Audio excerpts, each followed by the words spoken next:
Hello.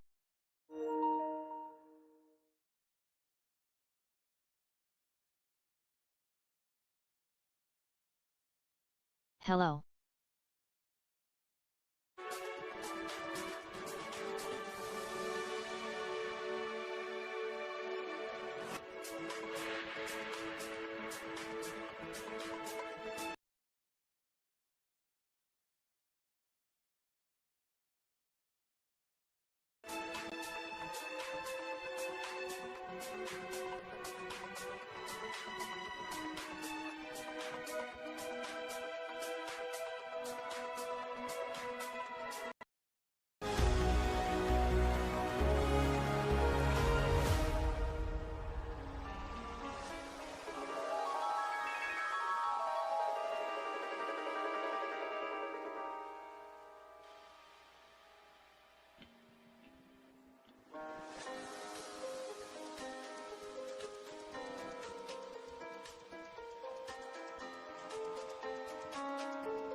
Hello. Welcome to the Gran Turismo World Series Grand Finals coming to you live from Fukuoka. Hi, everybody. 福岡の皆さん、グランツーリスモワールドシリーズワールドファイナル、いよいよやってまいりました、Jules. Yeah, my name's Jules Hardy. I'm going to be your host, and I'm joined now once again by Sasha. Give him a big round of applause. Welcome him back. どうもサシャです。そしてジュルさんにも大きな拍手をお送りください。Welcome back, Jules, to Japan. We do love Japan. So, are you guys ready for some of the best sim racing in the world? 世界のベストなシムレースの準備はできてますか？見る準備は。They're ready. Yeah. Are you ready, most importantly, too? I am, and are you ready, Jules? I am always ready for some of the best sim racing in the world. But that's just me.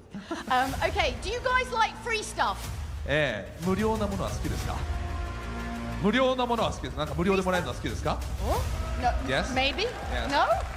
Why don't they want free stuff, Sasha? I don't know. 無料のものが欲しくないんですか？無料でなんかもらえたらいいなっていう人、手挙げて。はい。Yes! Yes, that's it. Okay, that's the answer I wanted, because let's take a look at this new campaign. Don't forget that you can get involved with the World Series inside Gran Turismo 7 with the bonus campaign. Just click on the Champions campaign banner on the GT7 world map, and that's going to give you the chance to win 1 million credits for each of the Nations Cup and the Manufacturers Cup by predicting who's going to win. Just think of all the stuff you could buy with that. Don't forget that you can enter and vote right up until the start of each Grand Final. Good luck. Watch the World Series broadcast through your GT7 game, and you'll unlock some special in-game rewards through the Viewers campaign. Watching the Manufacturers Cup means you'll be gifted a car with the Series Champion livery. Tune in and claim your rewards. Everyone likes free stuff, myself included, and here's your chance to grab some.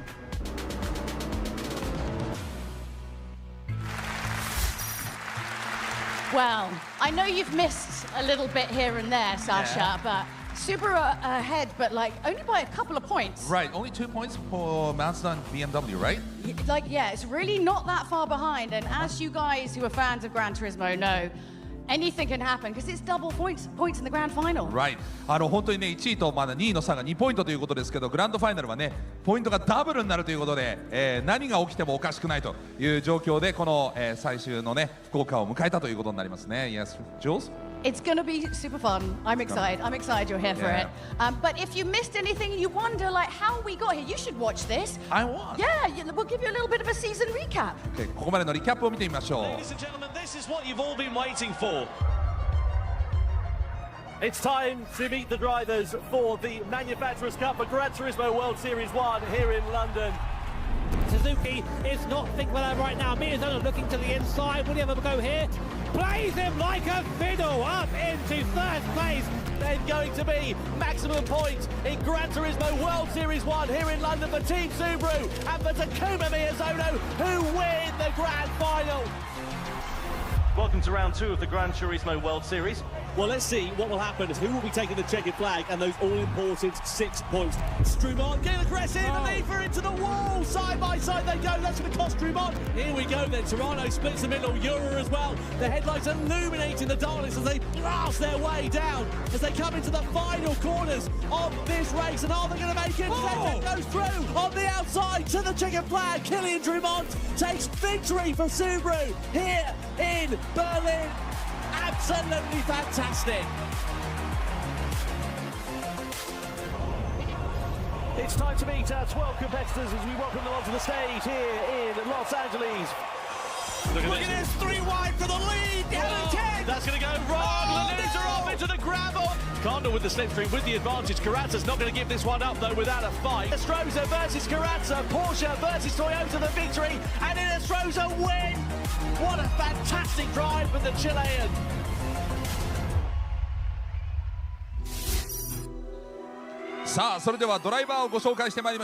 Now let's meet the drivers and the teams.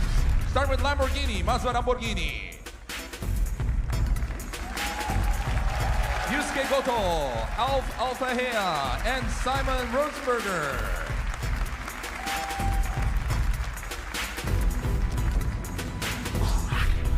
Next, Honda. 続いては Honda.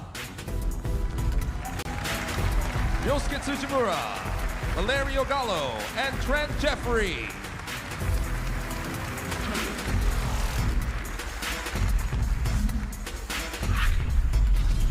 And for Ferrari はこのメンバー。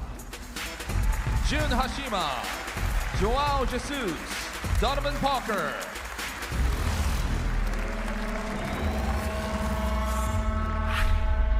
And now for Lexus チームです。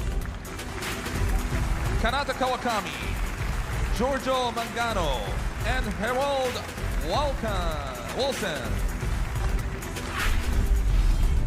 Mercedes AMG, Mercedes AMG です。Kojiro Sasaki, Noah Lanusa, and Lucas Bonelli.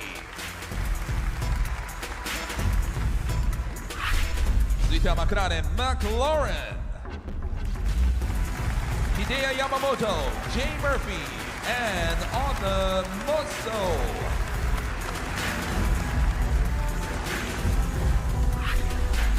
Team Nissan です。Team Nissan.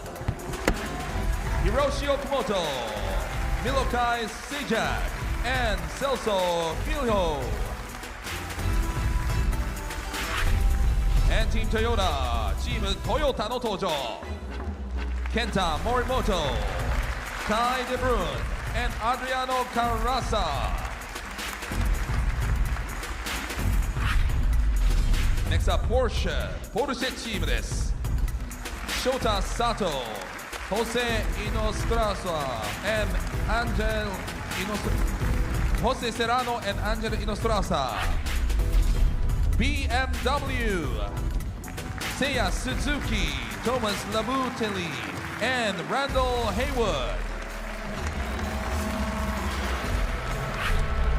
続いてはチーム松田です。Mazda, Ryota Kokubun, Paul Ura, and Samuel Cardinal.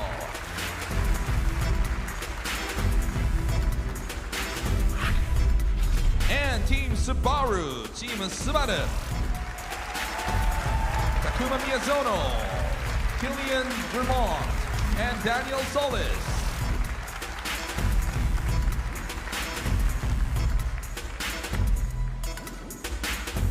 それでは日本国国歌の演奏です。ご起立ください。Please rise for the national anthem of Japan.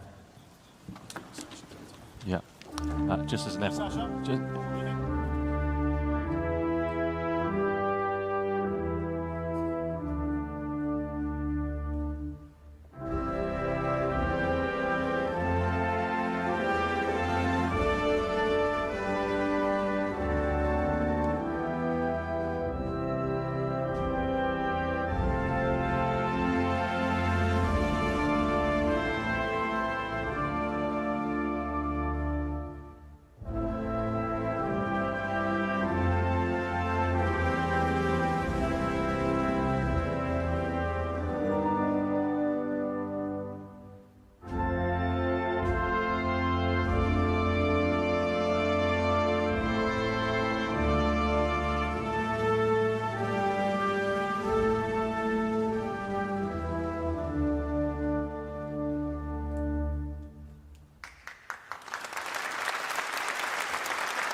About beautiful Fukuoka. Tell us some more about it. Fukuoka is south of Japan. It's one of the most enthusiastic city in Japan. It's like a growth city with young people. Like everything is so energetic here. It's a wonderful city. I haven't been outside much yet, but I will after the event. Where do you recommend to go? Oh, you should go to the Dazaifu Tenmangu. That's a shrine, and it's a beautiful atmosphere. So a little bit of the calm side of Japan to enjoy. Well, I think some of these guys had a little bit of respite before starting this, but maybe now it's it's not so much Fukuoka on their mind; it's winning. Exactly. What do you think? I mean, you've been to our shows before. Yeah. It really is anything to play for. Yeah, the World Finals are different, it's different vibe. いよいよワールドファイナルズということですけれども、緊張感も高まるわけですけど、皆さんワールドファイナルズ楽しみにしてきたと思うんですけれども、さあみんな揃ってどうですか、気持ちは。今緊張感高まってますか？ Everybody's enjoying. Well, I'm excited to get this. All right, it's just Paula just running through quickly. There we go. It's fine. It's important to get things correct before we start the race. That's we okay. want to do it, in a nice, smoothly way. So. And also, you can tell it's live. It is. 今前通りましてすいません、生放送です。はい。Okay, right. If you don't know the structure of how Gran Turismo World Series works, we've got a little bit of a competition breakdown for you. The Manufacturers' Cup features 12 teams of 3 drivers, selected from the 2025 online series rankings. Each team includes 1 driver from each global region: Asia, Oceania, EMEA, and the Americas. 1 driver per team races in each round, with all 3 competing together at the World Finals here in Fukuoka. Today, the time trial session sets the grid for race 1. Across races 1 to 3, 1 driver per team competes, and the results set the grid for the next. Points are awarded in every race. In Grand Final, all 3 drivers compete for double points. With everything on the line, only 1 team will be crowned Manufacturers' Cup champions.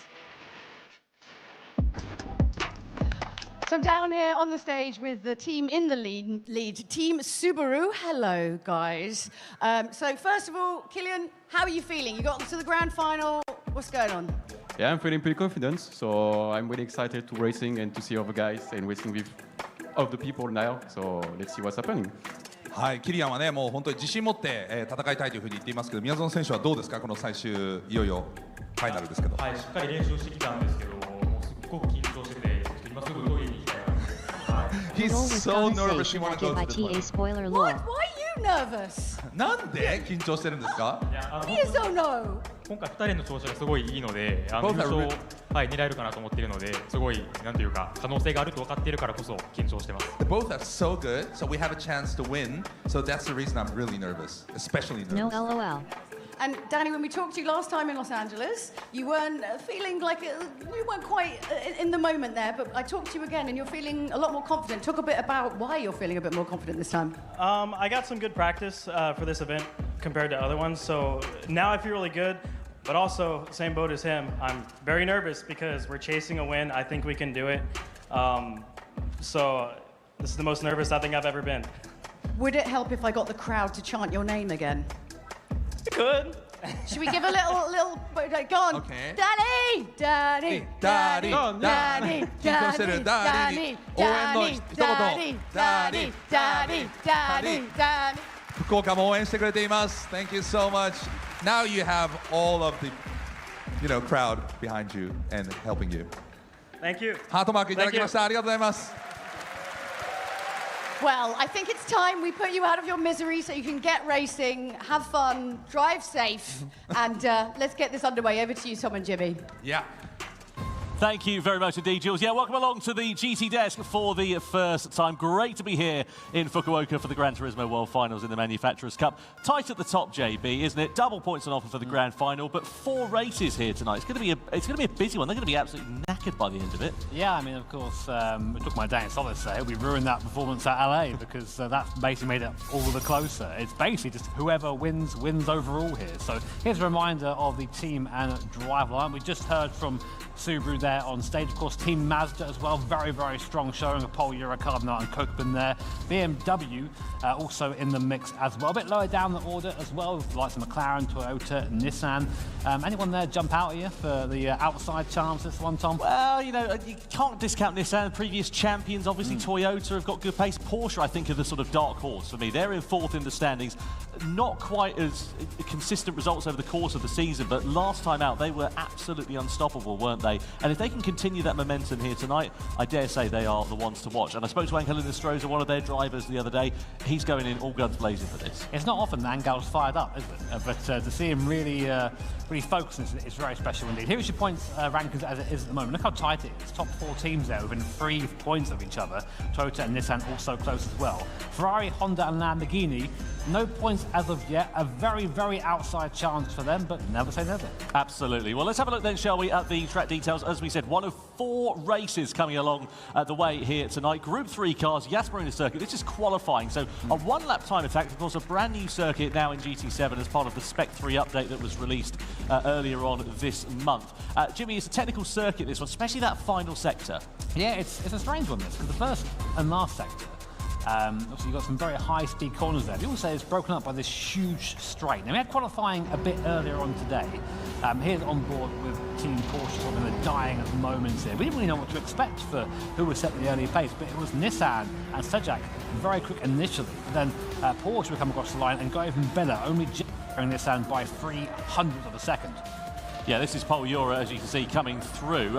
Point to mention as well, AMG didn't manage to get a lap time in at all. They actually got a penalty on their lap that was disallowed as a result of track limits. This was Mazda going through, Pol Ura blitzing the field, and then all eyes were on Kylian Drumont and Subaru to try and bounce back from a difficult World Series 3 in Los Angeles a few weeks ago. Drumont was behind the wheel, as we know. He came across the timing line, wasn't quite enough, less than a 10th of a second in it, so it's Mazda that will start the first race of the Manufacturers' Cup on pole position. They are second, as we know, in the standings. Then you've got Subaru, then you've got Porsche. Leaders, of course, Subaru there, starting on that front row of the grid. Yeah, a bit of a disaster for Team BMW there. Very strong contenders, of course, currently joined second with Mazda, but starting down in P11 at the start. So really not ideal for those guys at all. No, not at all. And of course, as we know, Spec 3 update gave us a couple of new circuits, a few new cars in the GT game, but also gave us this brand new feature, the data logger. So we've sort of overlaid 2 laps against one another. Jimmy, what can you pick out from this? Yeah, this is fascinating. So this is the Mazda versus the Subaru. 2 very different cars in where they find their pace. You see early on the Mazda just behind the Subaru, but then here comes the main straight and here comes the talent button, or the throttle pedal as I call it. back through nice and easy. But you see really just swapping positions from there, and completely different lines coming onto this back straight, with the Subaru just aiming for more mid-corner speed rather than exit. At this point, you think, oh, the Master's got it completely sewn up. But here, in this last sector, is where Team Subaru and Kylian Drummond really made the difference. So coming under the hotel section now, see the Subaru having a bit of a shorter line. It can do that. It has more agility, whereas the Mazda has to use the whole circuit at this point. And into these last two corners, it really is any car for itself, with the Subaru just getting closer and closer.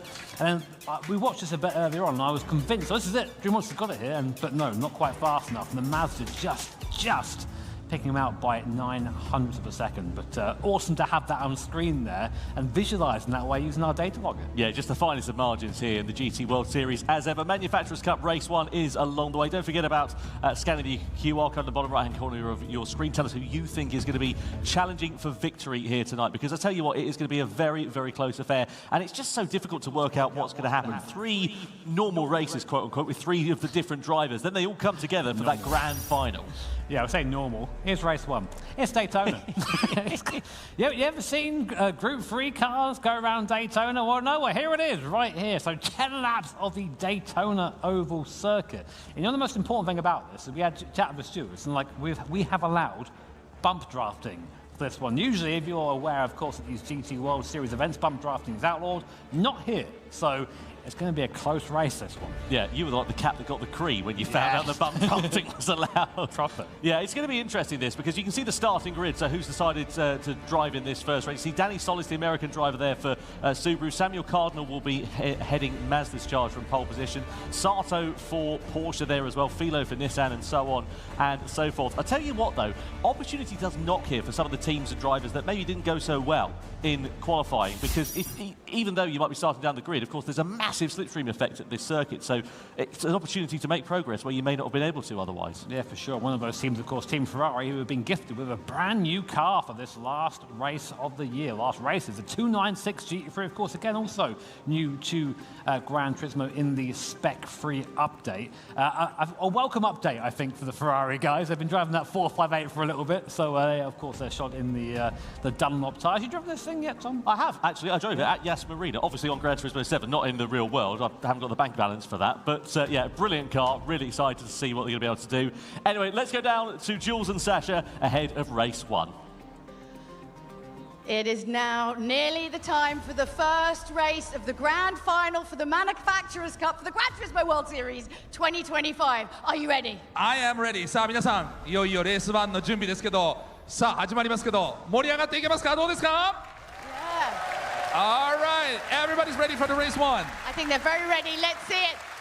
In 3, 2, 1, let's go!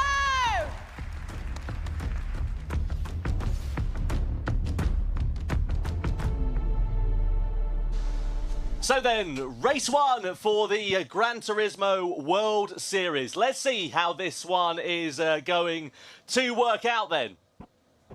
Drivers are lined up and ready to go. And you can see them here at this Daytona circuit. Pole position, as we know, for Mazda. Samuel Cardinal will line this one up from the head of the grid. Danny Solis in second position on the front row. Porsche, Sato lines up P3. Then you've got Nissan and Philo alongside in fourth position. The head of the third row is headed by Kaida Bruin and Team Toyota. And then Lexus and Harold Balson lining up P6. McLaren and Yamamoto are seventh on the grid. Then Donovan Parker and Ferrari. New car for them. They line up P8. With Yasuki Goto heading Lamborghini's charge for a ninth position. Trent Jeffrey also there for Honda in 10th place. Randall Hayward is P11 on the grid. And Mercedes AMG with Sasaki spearheading their challenge. So then, let's see how this one is going to work out. Mazda, as we know, leading the field. Rolling start here, Jimmy. In terms of strategy, not much to worry about, but how do you think this one's going to work out? Well, I mean, strategy isn't really a thing here. It's just trying to put your car in the right place at the right time.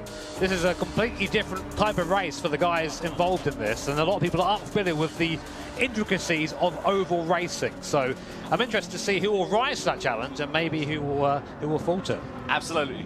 Yeah, so you can see the drivers down there in front of the fans. and a massive sold-out audience here in Fukuoka for the Gran Turismo World Finals. This is going to be hugely exciting to see how it is going to work out.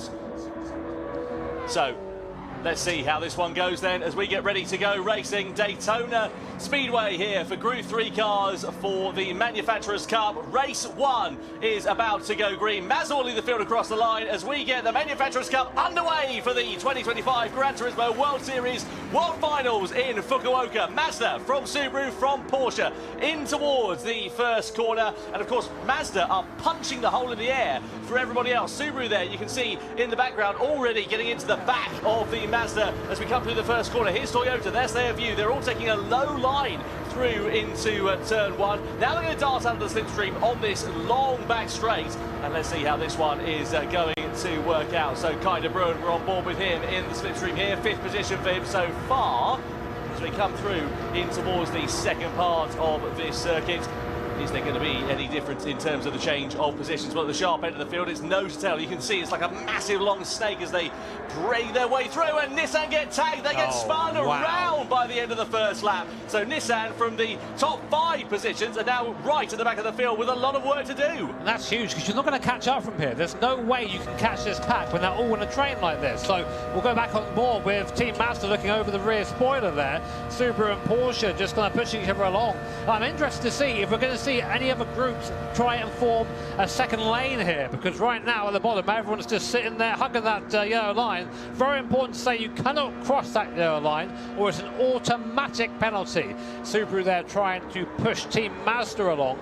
No one can really break away, so it's quite surprising to see Nissan go hard that early and get spun. I'd be interested to see a replay in that. So, as we keep going, here is Team Mazda, Team Subaru, Team Porsche leading your standings right now, the front runners. Team BMW down in 9th place. Here's on board with Lexus, and there goes Team Porsche, one of our champion, and Team Subaru too. 2 of our championship contenders are around already. Team Mazda now out front on their own. Red flag, race has been stopped. Yeah, well, the restoration we're talking about that, Jimmy, as a possibility. Restoration we're talking about that as a possibility. They were saying that if there's a big incident like that, they could throw a red flag. That's exactly what has happened. A disaster for the drivers. A good opportunity, though, for some who were involved in that misfortune. And, you know, look, let's see how this is going to work out here. Because what will happen now is the grid won't be set from where they qualified. It'll be set from just before the red flag was thrown, essentially. They'll go back, I imagine, to the previous sector. Yeah, I mean, a lot of these guys don't have over racing experience, you know, and that kind of shows there at the start there. As Jonathan Parker goes to check his Twitter, why not? Get on there straight away. Other websites are available, and I'd encourage that. As we now wait for the race to be restarted. So yeah, as you were saying, Tom, Team Nissan were involved in that, Team Porsche were involved in that, Subaru were involved in that. So for these guys, it's a bit of a saving grace.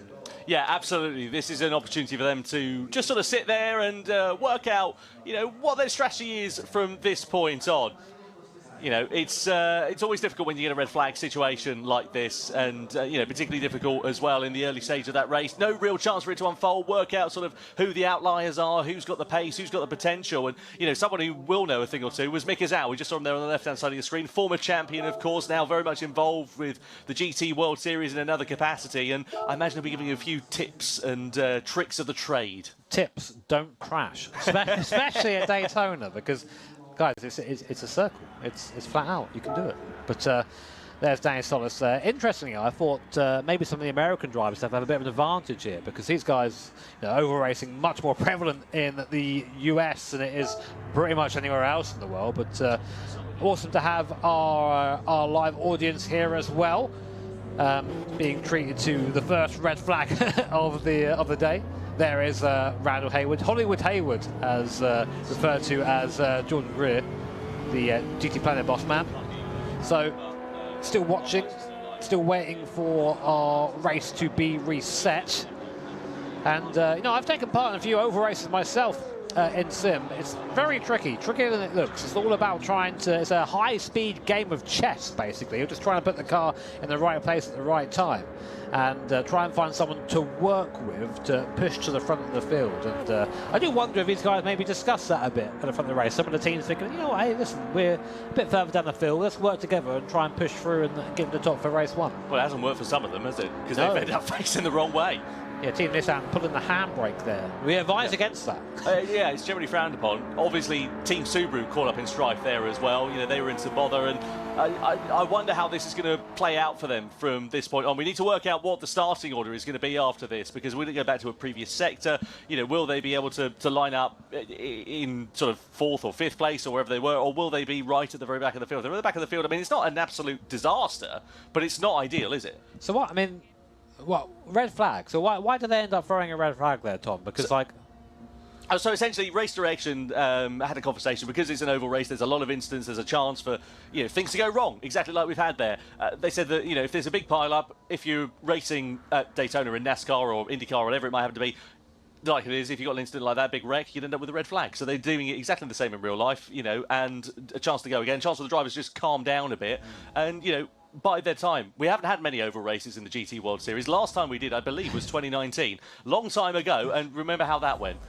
Yeah, we were saying this about there being chaos at our last race, but a reminder now of our starting order for our second go here at Daytona. Yep, so here is how the grid is going to line up for part 2 then of the first race of the weekend then for the Manufacturers' Cup. Mazda and Cardinal on pole position. Subaru and Danny Solis head the second position of the grid. Then the second row is headed by Sato in P3. Toyota with Kai de Bruin in 4th place. Then Lexus and Harold Valson line up on P5. They have got Lamborghini's Yusuke Goto. He was right at the back of the field, if you remember, the first running of this one, so opportunity knocks for them. Ferrari down in 7th place. Honda are in 8th position with Trent Jeffrey alongside their BMW Randall Haywood in 9th position. The top 10 completed by Mercedes-AMG and Sasaki.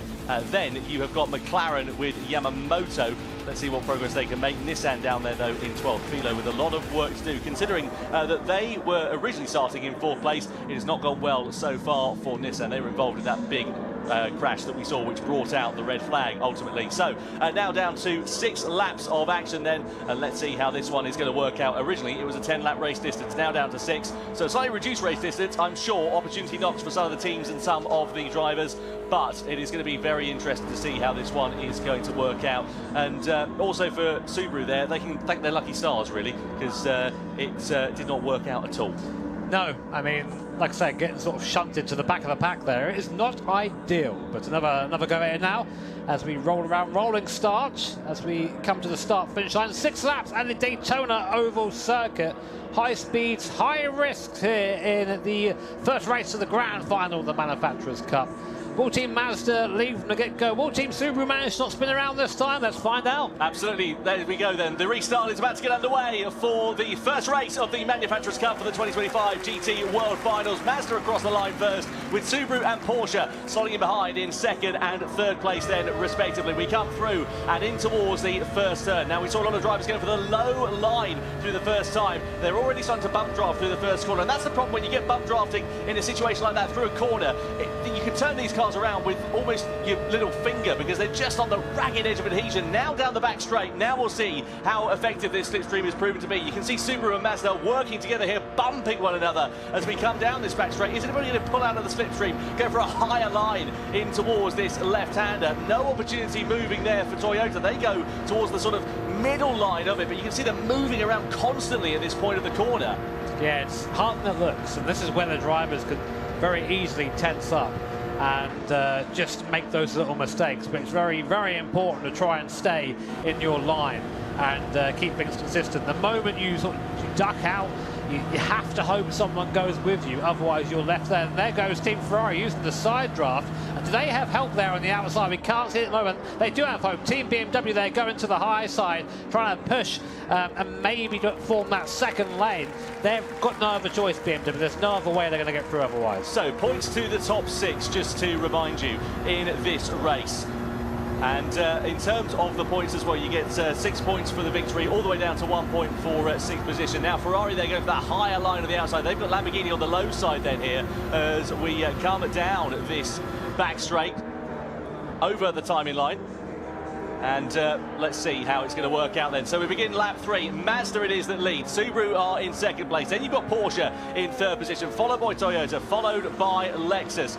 Over in towards the first turn we go. You can see bumping and barging in the sort of mid to latter pack as they sneak their way through. We're not seeing anyone going 2 by 2 through these first couple of corners. Down this back straight we go though. Are we going to see positions beginning to change hands? There's not a lot of time now, of course. Original race distance 10 laps, now down to 6 laps, and we're already at the halfway stage as we're on lap 3 here. At the moment it's still Mazda, Subaru and Porsche who lead from the front. Yeah, I mean, you have to start doing something different now and think about it again. All I've seen really is the team Ferrari, and then Lamborghini, they've touched Ferrari. They just went under the bottom line there. Car spins around, Ferrari out as well, no fault of their own. And then there were 10. So Ferrari, who was trying to invent something around the outside, in the end just got collected in something that was not their fault. But now Trent Jeffrey has another big one. Boys, sort it out, come on.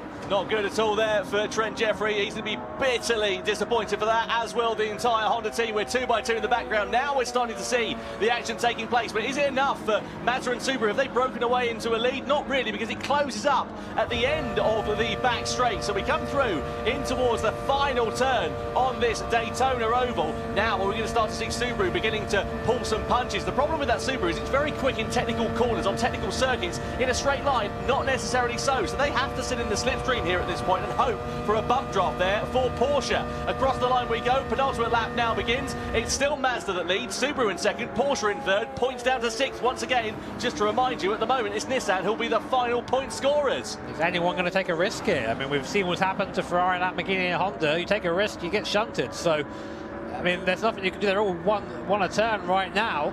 Mazda in the fortuitous position of leading that pack, but you have to think you're all just waiting. It doesn't matter where you are here, it matters where you are crossing the line and in the next lap.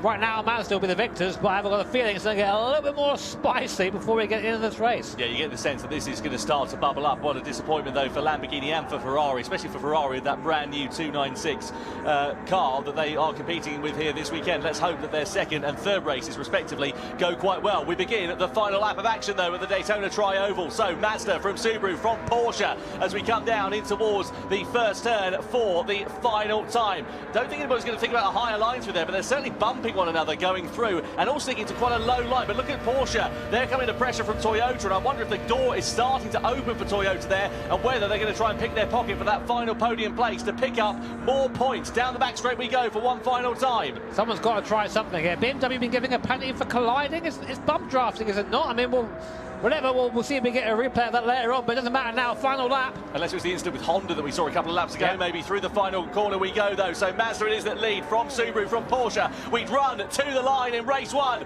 of the Manufacturers' Cup World Finals here, and it's going to be first blood to Mazda. Porsche in third place, just behind Team Subaru. Toyota are in fourth, Lexus are fifth, and the final points position is occupied by Nissan ahead of McLaren and BMW, who managed to nick the final points place despite that 1 second penalty on the final lap of racing then here. And a great end to that one. Good job, though, from the eventual winners of Mazda and from Samuel Cardinal, the driver of that car, because he did an exceptionally brilliant drive to claim the victory there and just keep his head cool and calm under pressure when they were all bumping and barging and spinning off behind. Well, a strange race that one there. I think the crowd were reflecting the feeling there. I mean, I was waiting for a bit more action, but it never really came. I think anyone who tried to pull out just got spun. So, as you say, great start for Mazda and for Toyota with Daniel Solis, who for Subaru with Daniel Solis, who would probably say he's the weaker driver of that pairing. And a second place is a really nice result for him, so good for their campaign. Yeah, good damage limitation, especially given what happened last time out in Los Angeles. You know, Danny was a bit disappointed with it because obviously the race did not go their way at all. It was the first non-score they'd had of the GT World Series season. But yeah, managed to turn things around here for the first race. Let's have a look at some highlights then. So originally we began with a 10-lap race to the checkered flag, but there were a series of incidents which saw Nissan getting spun round And then we saw Porsche as well as Subaru going for a spin as well. That brought out the red flag. A restart the race was underway and 6 laps. Well, I don't understand. Why do you have a red flag for that but not for the moves later on? So that's the same amount of cars out there, 3-4 cars. Hey, well, I'm not a race steward and I don't intend to be. I'm asking you. I'm quite happy to be neutral. But there you go. You saw the incident there between Lamborghini and Ferrari. Meanwhile, at the sharp end of the race, pretty static affair, to be completely honest with you, aside from for Honda. They got an absolute biff into the bag. And we saw another driver going round as well. And we also saw BMW picking up a 1-second penalty, presumably for their part to play in that one. Ultimately, though, Mazda and Samuel Cardinal would come through to take the victory from Subaru in second position. Kylian Drummond, who was, Danny Solis, who was behind the wheel of that car. And then third place for Porsche and for Sato at the checkered flag. Great job for Cardinal, great job for Mazda. 6 points on the board then here, and let's see how it's going to affect the final point standings after that first race. So you can see then here that race 1 was won by Samuel Cardinal then, and Mazda, Danny Solis in second position, Sato in third place. And a brilliant job for all concerned. Yeah, really nice points for Mazda, Subaru and Porsche. Of course, one of the big contenders, BMW, scoring relatively few points in comparison. That will drop them down the field somewhat, but hopefully they can recover. Yeah, points all the way down to 10th place. I do beg your pardon. That's my error on that part. But yeah, points all the way down for there. So let's catch up then with Samuel Cardinal, who is the winner of that one. Well, hi. Samuel, how you doing? Indeed doing all right. Yeah, that was quite intense. How was that for you? I mean, it was an oval. It was also an easy race, but thanks to Paul for the pole. It was simple to drive, so I don't really know what to say really about that one. Definitely fun one. ストレートな、ね、レースで、今までとは違うんですけれども、とにかくポールのおかげで、ずっといられたということなんですけれども、後ろから1回ね、こう外側に出てくるのもありましたけれども、その辺でこう後ろから、ね、相手が来るっていうのを恐れたりしなかったんでしょうか。So there were one attempt from the outside, from behind, you know. Weren't you worried? People, you know, the other cars coming from behind, from the outside, you know, to overtake, to attempt to overtake. Honestly, no. The inside line works a lot better. Yeah. The inside line is a lot better. The outside was real not to worry, but it is what it is. So you're very casual. Yeah. Very casual.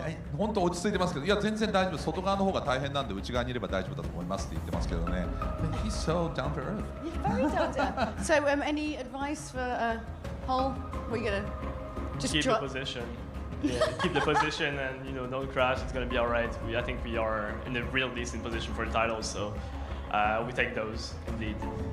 はい、もうね、タイトルに向けてはいい場所にいると思うんで、とにかくトラックポジションを失わないことが大事だというチームメイトへのアドバイスでした。Right? Good advice for life. Drive fast, don't crash, preferably. Exactly. You know, it's optional. はい、人生経験と一緒ですね。人生の教え、早く走って、そして、こうクラッシュしないことということですけれどもね、いいアドバイスでした。Alright, alright, that's the winner of race 1. Thank you and congratulations. Yeah, big congrats. Let's give him a round of applause. おめでとうございます。大きな拍手をお送りください。All right, let's throw it back up to Tom and Jimmy.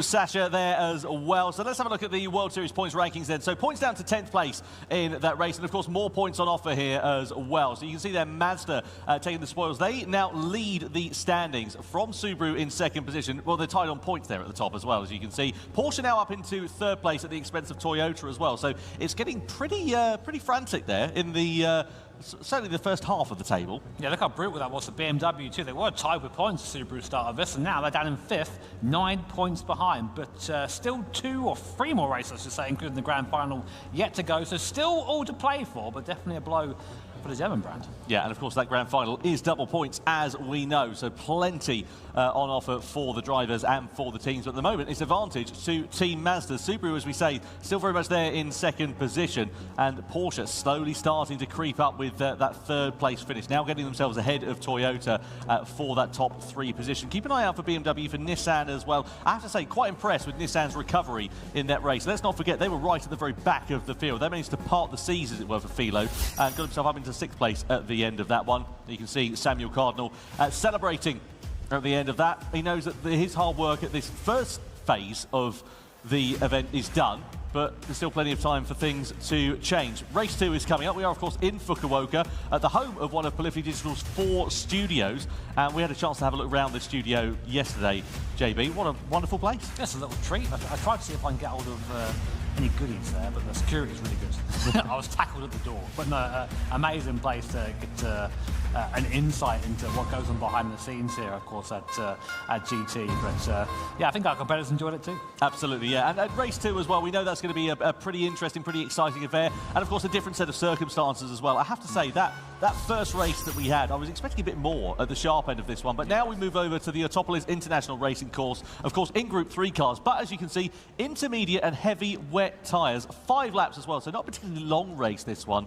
The grid order is reflected by the race results. That's how it's defined. But, you know, wet conditions on a very technical and tight circuit with a different set of drivers as well. I don't know what's going to happen here.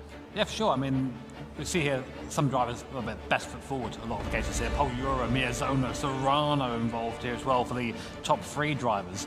But of course, having the mixed conditions means that different cars are going to do better in different circumstances. We tend to say that the mid-engine cars, they can be a bit more sketchy with that, with the weight towards the rear of the car. But front-engine cars like this Mazda RX Vision, for example, 10 years old. Yeah, I know. When did that happen? I know, because the thing is, it looks like it was, you know, developed 10 minutes ago. It's so modern looking, and it's such a unique sounding car. 439 horsepower, front-engine, rear-wheel drive, and as you say, maybe a bit more stable in conditions such as this. So that might prove to be a beneficiary for Mazda. And given the fact that they're now joint points leaders with Subaru, who's also got a front-engine rear-wheel drive car, let's see whether they can, you know, bring that fight to the sharp end. Yeah, and you've got Polyphony behind the wheel. You know, someone who's incredibly experienced. And look at this. The amount of talent in this image is far beyond what my small brain can comprehend. You've got Jose Serrano, leader currently of the Nations Cup, Polyphony, second in the Nations Cup, and a 4 billion time champion to give him Miyazono in the middle there. Yeah, it's some proper royalty we've got in the GT World Series. And in terms of Polyphony, of course, we know that he got himself onto pole position for Mazda last time out as well in qualifying. Anyway, let's go down to Jules and Sasha ahead of Race 2. さあレース間もなくということになりますが Everybody's ready for race 2皆さんレース2はこの後も楽しんでいきましょう Fukuoka is ready I don't know if I'm ready, but it's too late, Sasha. Okay. Yeah, you ready? I am ready. Let's go. Race 2 is right around the corner. Sure.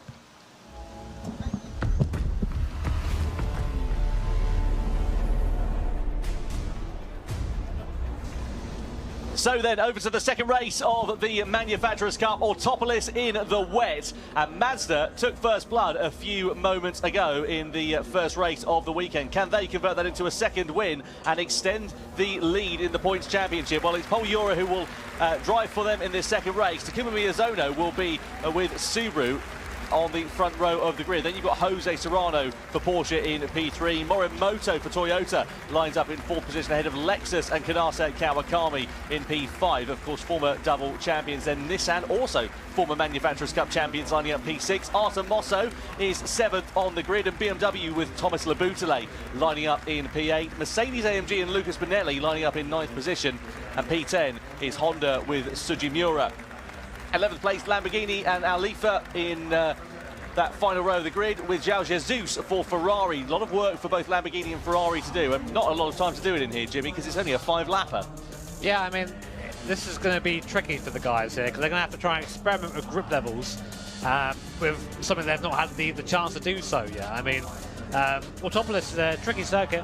The best at times. Add into the fact now that you're in wet conditions, a spray from the car in front of you lower down the field. I mean, Polyphony's in pole position in 2 ways, really. 1, he's literally there, and 2, he hasn't got that spray to deal with, so he gets a much easier job going down to T1 for the first time. But interesting to see which cars and which teams really make the most of these conditions. Well, just a reminder, points, of course, awarded down to 10th place in this race. 12 points on offer for the victor, 10 points for second, 8 points down to third, and then, of course, as we know, points all the way down to P3. GT10 and double points for the Grand Final. In terms of double points, a little bit more than that actually, because it's 24 points in total for the victory. But more on that a little bit later. Let's get ready though to go for race 2 of the Manufacturers' Cup here in Fukuoka. It's time to go racing at the Autopolis Raceway with Mazda across the line first from Subaru, from Porsche as we come in towards that first corner in the heavy wet conditions. So wet tyres available for the drivers. No need to worry about any pit stops in this race. It's not really going to be set to dry out, but who's going to be able to master these conditions in the wet? So Subaru there in second position with Porsche,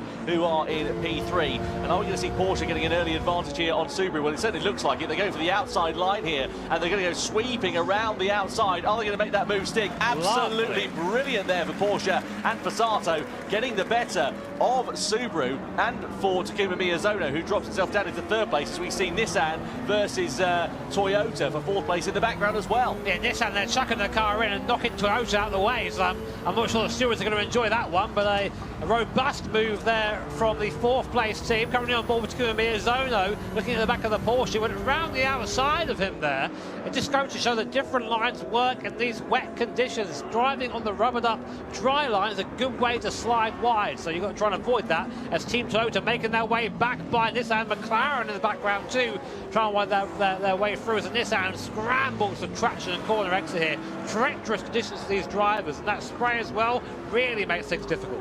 Yeah, it certainly does, coming down to the bottom of the circuit. Look at the advantage that Mazda have already built up, about half a second or so. Doesn't sound like a particularly huge amount, but it is quite significant, especially at this early stage of the race. Looking here at Morimoto then in the Toyota, Nissan very close behind Hiroshi Okamoto, the two Japanese drivers in the two Japanese manufactured cars in fourth and fifth place there, respectively. Can they make an impact here on this race through the left-hander and then through this long, lazy right-hander, which completes the lap? And you can see the difference in lines there. Nissan trying to go for the inside line. Is that going to work on Toyota? Well, they've got track position. It's just going to sort of converge as they come through the left-hander. They're going to be shuffled to the curb on the outside, and Toyota might be able to pick the advantage back between them. They bang against one another as we come down the start-finish straight, but Toyota then into fourth. Nissan still sit there in P5. Yeah, all this squabbling just lets the top three get away though. Nissan, big launch, oh, they've turned Toyota off into the corner pocket, goes Team Toyota into the gravel trap and down to last place. What a shame, because these guys were looking good in the standings. That's going to be huge for them there. You can see the teammates not happy with that whatsoever. Can't really blame them there. For sure, a penalty for Team Nissan. No doubt about it. Stewards are going to be looking into that one, but Morimoto will be bitterly disappointed with that, as will the whole Team Toyota outfit. And, well, Nissan, as you say, I imagine that Okamoto is going to be facing some kind of sanction for that incident. Meanwhile, Mazda it is that lead the way. Let's have another look at it. So you can see here, Toyota in fourth place, Nissan going for that lunge on the inside. The gap is there, but unfortunately, it sort of two doesn't go into one. And, well, you see what happens. Toyota straight to the scene of the accident. Yeah, the gap was there until it wasn't. I think that was Karatsa driver in the car there. So he ain't going to be happy with that one. But back in the front of the field, Paul Ura doing a good job fending off the attacks of the Team Porsche there. Who's at the wheel of that one, Tom? Is it Serrano's at the wheel of that right now? We know how fast. Oh, Serrano is. Sorry, it's yeah, Serrano is at the wheel of that one. Yeah, beg your pardon. Yeah, there he is. No, he definitely is Serrano. But yeah, we know how quick he is. Very strong team for Team Porsche. You know, Angel coming in and saying we've got a chance here. They really do. If they keep up these performances, getting by Team Mazda here will help that happen, because right now they're looking very, very quick. Well, at the moment they're even on points, let's not forget. Both on 22 points. Look at the sliding there for Serrano. He's just trying to find the limits of grip, isn't he? Just exploring a little bit beyond that. But they're tied on points. So whoever finishes ahead in this race is going to gain a bit more of an advantage than the other. So there's plenty of opportunity and a good incentive there as well. More points on offer here in these World Finals. You can hear the rain battering against the windscreen as they come down the start-finish straight. So lap 3 out of 5 we are on. We come across the timing line then here. And sort of the three outliers at the moment, Mazda, Porsche and Subaru, they've got a 2-second advantage now over Nissan, who sit there in fourth position. So we just, yeah, I mean, that's down in part to the contact earlier on, but Porsche are looking very aggressive, looking to make a move maybe on Team Mazda. They like the outside move here, does Serrano. Will he get it on Paul Ura? He does. Round the outside goes Jose Serrano for Team Porsche, passing his teammate, his Spanish teammate there, Paul Ura in the Mazda.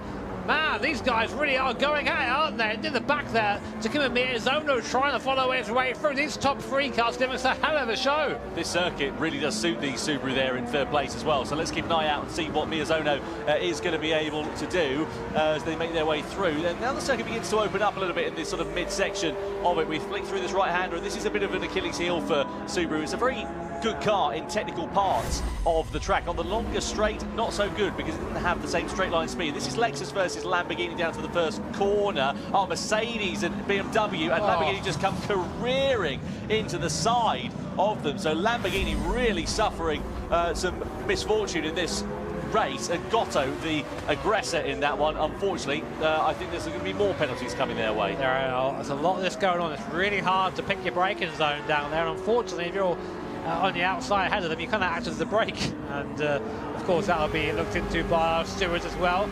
On board now with Miyazono in the Subaru, really working the wheel of this Subaru BRZ. Almost run into the back of the Mazda. Lamborghini, unsurprisingly, they're slapped with a 2-second penalty. So, yeah, that's what you get for shunting a car off. Lamborghini, that'll hurt them. Well, to be honest, they're a 7th now, but 2 seconds to put them down to about where AMG is. Now, here's where we see the weakness of this Subaru. Runs out of puff on the straights, but very light, very agile. In that draft, actually, wasn't falling back too much. No, okay, the slip through at the moment. Let's see whether Miyazono can use that to his advantage coming down towards the first corner. Mercedes and BMW under investigation there as well. Still nothing on Nissan and the contact that we saw in towards that first corner as to whether they're going to be picking up a penalty for their part in the incident. BMW look like they're out of this one though, as Laboutelet has not come across the line in a fair amount of time. We come through this left-hander though. We're now on the penultimate lap of racing here. This is a favourite overtaking spot that we've seen over the course of this one, and now are we going to start to see Miyazono coming through? There is BMW, there is Laboutelet, who clearly looks to be suffering from what appears to be some kind of a technical problem, being stranded on the side of the circuit. But I have to say, Jimmy, the rain intensity looks to have decreased somewhat in the sort of latter stages of this race. I don't think the circuit's going to dry up significantly, but it's definitely a bit less heavier in terms of the rainfall than it was a couple of laps ago. Yeah, as you say, Tom, I think it's not really going to dry so much towards the end of the race. So it is really a straight fight between these guys. You can see going into this hairpin there, the lock that Polyphony and that Mazda have just crossing the wheel over, trying to get some grip out of those front tyres, but just scrubbing across. And it's been a great race from Jose Serrano and that Porsche, really showing what that car can do in these conditions and flirting with danger, touching those curves in the wet, always a little bit scary. But not for these guys, proper pros here, as we watch Miyazono again. This is where this car is strong, this Subaru. Really quick for these last couple of corners. What can he do about it? Yeah, that is the question. Lamborghini and Ferrari exchanging positions there. Mercedes picking up a penalty for their part in a collision, presumably with BMW. On board we ride, though, with Takuma Miyazono. We come through the left-hander in towards the final 2 corners of this circuit to begin the last lap of racing. And Porsche and Serrano now just beginning to build a little bit of a cushion, actually, over Mazda and Subaru. And I wonder if that might just be enough for them to not come under any real threat on this final lap, which we now begin with Porsche leading from Mazda, from Subaru. That's your top 3. Yeah, a little wiggle there from Miyazono, so that's really going to hurt him going on to this lap. So, last lap of the second race here at Fukuoka. Team Porsche leading by 6/10 from Team Mazda. Subaru in third place. We're on board now at Miyazono. Can he invent something here? Anything that he can do? He's a bit far back, I think, to have any sort of lunge here. And he's got a big straight to contend with, but we know this car doesn't really do too well with. But he's really fast, Miyazono. He can really make this thing work if he can just find the line. Polyphony also trying to get back onto the rear spoiler of the Porsche, but we have to say that Serrano's just looks in a league of his own here. Yeah, first sector, Euro was actually a little bit quicker by a few tenths of a second over Serrano. So if he can continue building that advantage into the final sector of this one and continue that same sort of trajectory, there's a good opportunity for a possible lunge in the final few stages of this one. So Mazda and Subaru were tied on points at the start of this race. If the checker flag finishes as it is now, it'll be Mazda with a 2-point advantage going into the penultimate race of the season in the Manufacturers' Cup, with Porsche there in third position, but very close indeed, with just 3 points separating those 3 teams. Yeah, to bring Porsche right back into it. And you know what Alan Strozer was saying at the start of this, like, I fancy this, I reckon we can do this, Team Porsche, we can be champions if we can just get a good couple of races. This will be ideal for them. Only a few more corners separate Porsche and Jose Serrano from a win here in race 2. Ura again a tenth of a second faster, gap down to just under half a second now, so it just takes that one mistake from Jose Serrano at the sharp end of this one. One slip of the tyres, one slide into the corners under braking, and that could present the opportunity that Pol Ura and Mazda are looking for a dive. We come through into that final turn though, and unless we see a mistake from Jose Serrano, it is going to be Porsche that will come through to take the checkered flag. Out of the final corner we go, and across the line, Porsche win race 2 from Mazda and from Subaru. Serrano takes victory from his compatriot Pol Ura. Miyazono on the podium there in third position, which means that we've now got 3 manufacturers separated by just 3 points at the sharp end of this one, with 2 races to go at the checkered flag. Ferrari versus Lamborghini to the line there as well, was very close for 7th place. João Jesus just getting the better of Lamborghini's Alfa Lea. But what a race from Pol Ura and from Jose Serrano. Ultimately, a very calm and controlled race from Serrano. Once he got his way through around the outside for the race lead, he just never looked like he was bothered again. But how close was that? Less than 2 tenths at the end there. So definitely chased home was Jose Serrano by his compatriot Pol Ura. But you're seeing now why we've had such Spanish domination this year. These guys just incredibly fast, and for Team Porsche, that's huge. That really puts them properly in contention now. We've got 3 teams starting to pull away from the rest: Mazda, Subaru and Porsche, with only 2 more races left this year. Yep, so 32 points now for Mazda, 30 points for Subaru and 29 points for Porsche. They're your sort of outliers, really. Of course, another opportunity for 12 points on offer in this third race, and then we go up to double points for that for the grand final as well. So let's see how that one is going to work out. Well, time for reflection after that second race. Wet conditions at the Autopolis Raceway, and Mazda initially led this one from Subaru, from Porsche, but Serrano was not taking things lying down, even on the opening lap on cold tyres. He was around the outside of Subaru for second place. Given Miyazono didn't really know which way he was going and which way he came from. We saw some drama though between Toyota and between Nissan. They had a bit of hip and shoulder going through the final sector, and that ultimately set them on a trajectory for contact. Going down towards the first corner, Toyota versus Nissan. Nissan diving to the inside line. Ultimately, it sent Toyota into the gravel. I didn't even see an investigation for this, so I have to assume maybe there wasn't contact, maybe the Toyota just got on the brakes, but there definitely was contact here. Hits the Lamborghini, getting it all wrong, hitting the BMW into the Mercedes. The Mercedes there, and Benelli just an unfortunate victim in all of that. Yeah, disappointing there for them. Not disappointing though for Jose Serrano. Look at this, an absolute worldie of a move on the Mazda of Pol Ura. Just sent it around the outside like they were standing still, really. Got his way through and into the race lead. Nothing that Pol Ura was able to do at this point. He did try and close up and did, in fact, make a dent into that race lead in the closing stages of it, but ultimately was not enough to depose Serrano of victory for the Porsche team here tonight in the Manufacturers' Cup. Vamos! Vamos! There you go.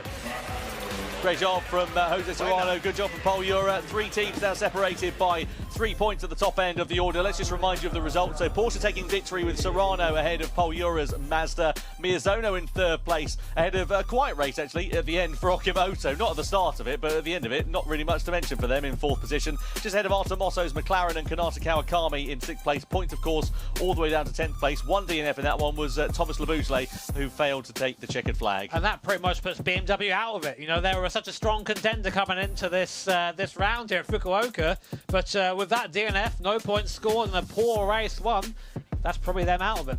Absolutely. Well, let's then go down and catch up with the winner from that one, Jose Serrano for the Porsche team. They take victory in the second race of the evening.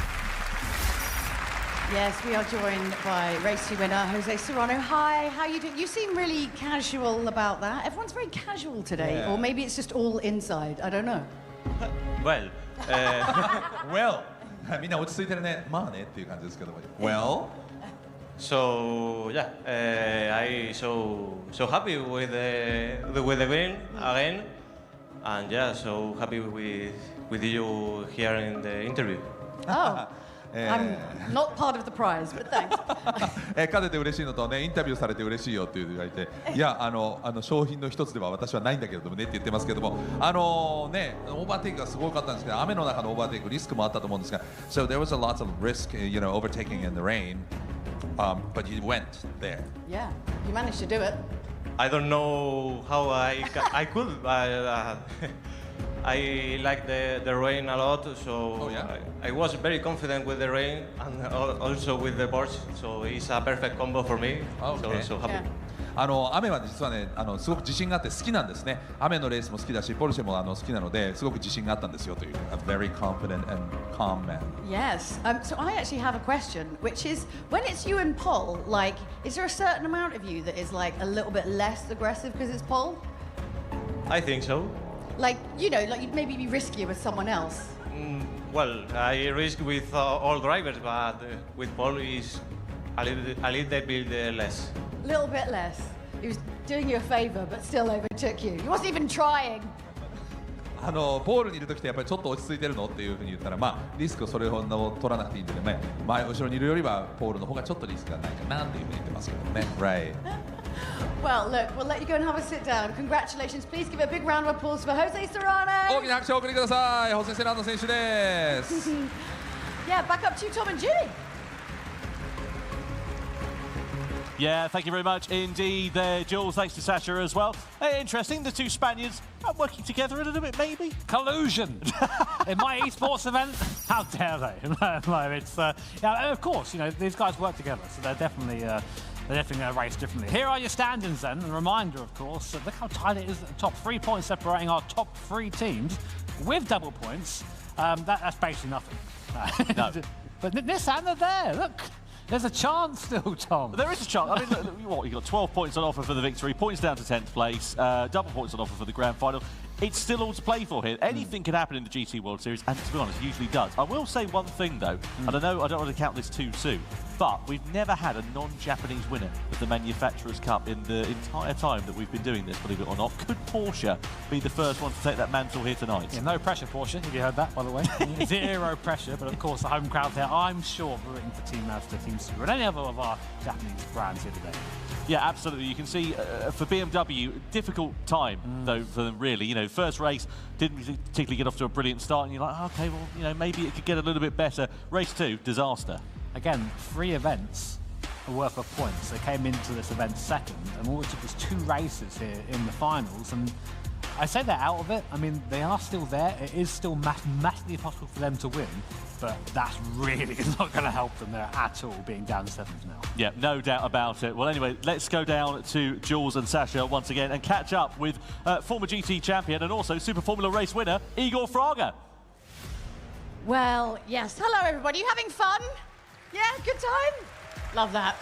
Now, obviously, we've seen some pretty exceptional racing already today, but we thought we'd bring out someone else who's a little bit exceptional. So please give a huge Gran Turismo welcome to Igor Fraga!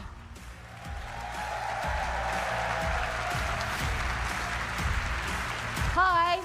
Hey. How are you? I'm really good. I'm so happy to be in the Gran Turismo World Finals here.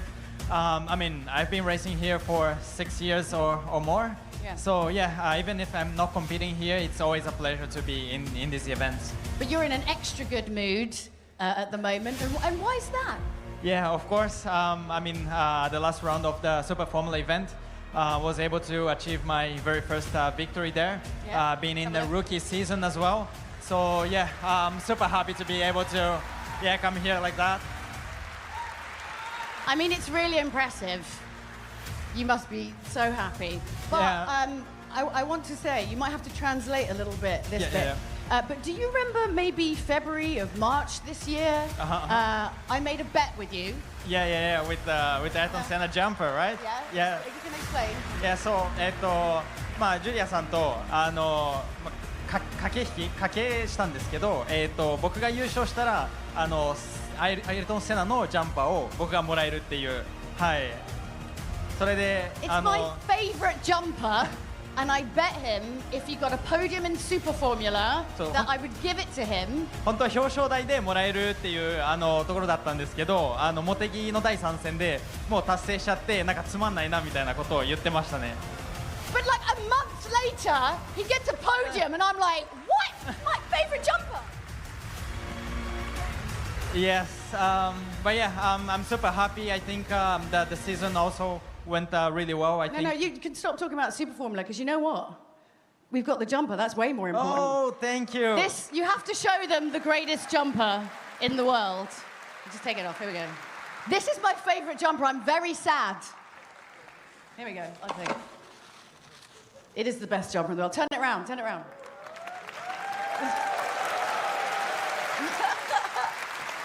So I know it's maybe because of your driving, but I think it was because of me.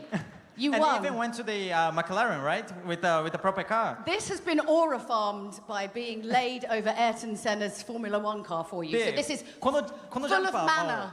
ジュリアさんがマクラーレンの仕事に行った時にマクラーレンの本部になんか連れて行ったみたいで、アイルトン・セナの車の付近にもなんか置かれたそうで、はい、そういうなんかパワーがあるものらしいです。はい。You're going to have to win double this year now for this, but let's give him a huge round of applause. It's Igor Fraga! Thank you so much. Let's throw it up to Tom and Jimmy.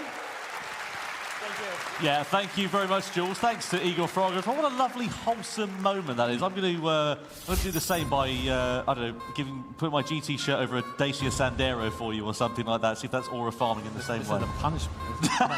Also, I haven't seen his move round T1. That was filthy. I was like, go on, Igor. I love a bit of that. Amazing. It was brutal, wasn't it? Yeah, I mean, well, I'm really excited to see what's going to happen, though, for the third race of the Manufacturers' Cup. Just getting back to, action that's happening here tonight. So Sardinia Road Track A, Group 3 cars, of course, racing medium tyres, 7 laps for this one, and, of course, a new set of drivers for this. Now, as you can see here, Jimmy, a pretty fast track at some points, but a lot of heavy braking zones as well. Yeah, it's been a while since we've been to Sardinia, one of these events. I mean, that second to last corner is one of the sort of bigger overtaking zones there, but it's actually quite hard to get by around here, outside of a slipstream pass. So, in Stroza in the car for Team Porsche, Kokuben, of course, ex-champion as well in Team Mazda, and Kilian Drumont for Team Subaru. Man, there are so many good drivers in this event.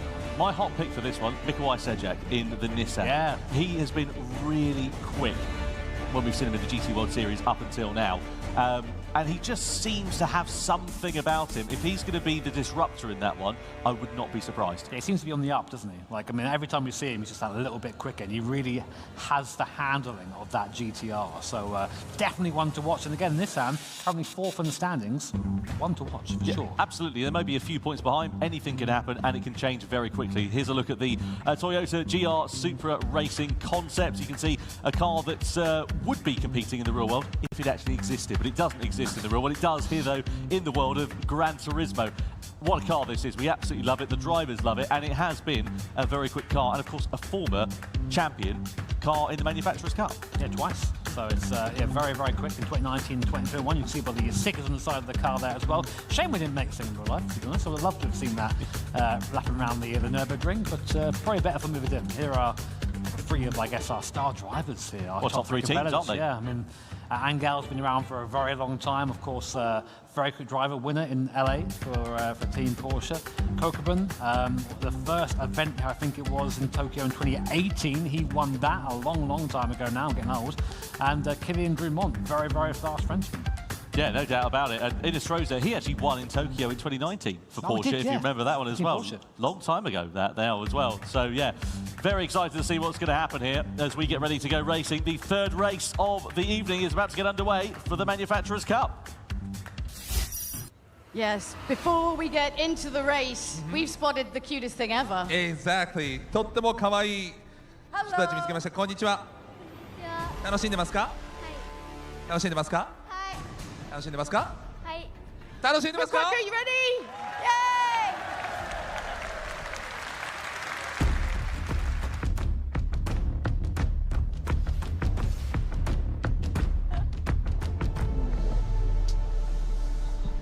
Race 3 about to get underway for the Manufacturers' Cup, then here for the Gran Turismo World Finals, and here is how the grid lines up. Top 3 places occupied by the top 3 teams in the standings. Porsche with the most to gain in this one. They line up in pole position, an opportunity for them to score 12 points. Angel and Stroza heading their charge. Mazda in second place. Ryota Kokuben is behind the wheel for that team with Subaru, and Kilian Drumont in third place. Fourth position, Mikołaj Sejak in the Nissan. Could he be the disruptor here today with McLaren's Jay Murphy in fifth position? Lexus and Giorgio Mangano lining up P6 on the grid. And then Ferrari's Jun Hoshino is in 7th place. Alongside them is Lamborghini. And for Simon Rosenberger, then you've got Honda's Valerio Gallo. 10th place, Mercedes-AMG and Noah Lanuza, the Frenchman. He was unlucky in LA, if you remember, ended up on the deck at one point. Adriano Carrazza lines up P11, and BMW Seiya Suzuki is in 12th position on the grid. So medium tyres then, 7 laps here at this Sardinia circuit. Jimmy, how do you see this one playing out? Yeah, I mean, I foresee some sort of move down at T1. It's a long drive down to there. We do have a rolling start, which does tend to spread the field out a little bit, but I think it's long enough that you can slipstream action is going to start coming into play, and someone like Kokobu maybe might have a fancier move from T1. I mean, like, to be honest, between the top 3, they kind of need to keep it clean. That's what they're thinking now, because any mistake here puts them on the back foot for that Grand Final. Yeah, no doubt about it. You've got to really minimise the mistakes, especially at this critical juncture. As you get later on, of course, into the evening's worth of races, there's fewer opportunities to right any of the wrong. So one mistake here could be absolutely critical. You guarantee these teams, these drivers, they're going to be leaving nothing on the table here tonight as the crowd awaits. Sold out crowd here in Fukuoka this weekend.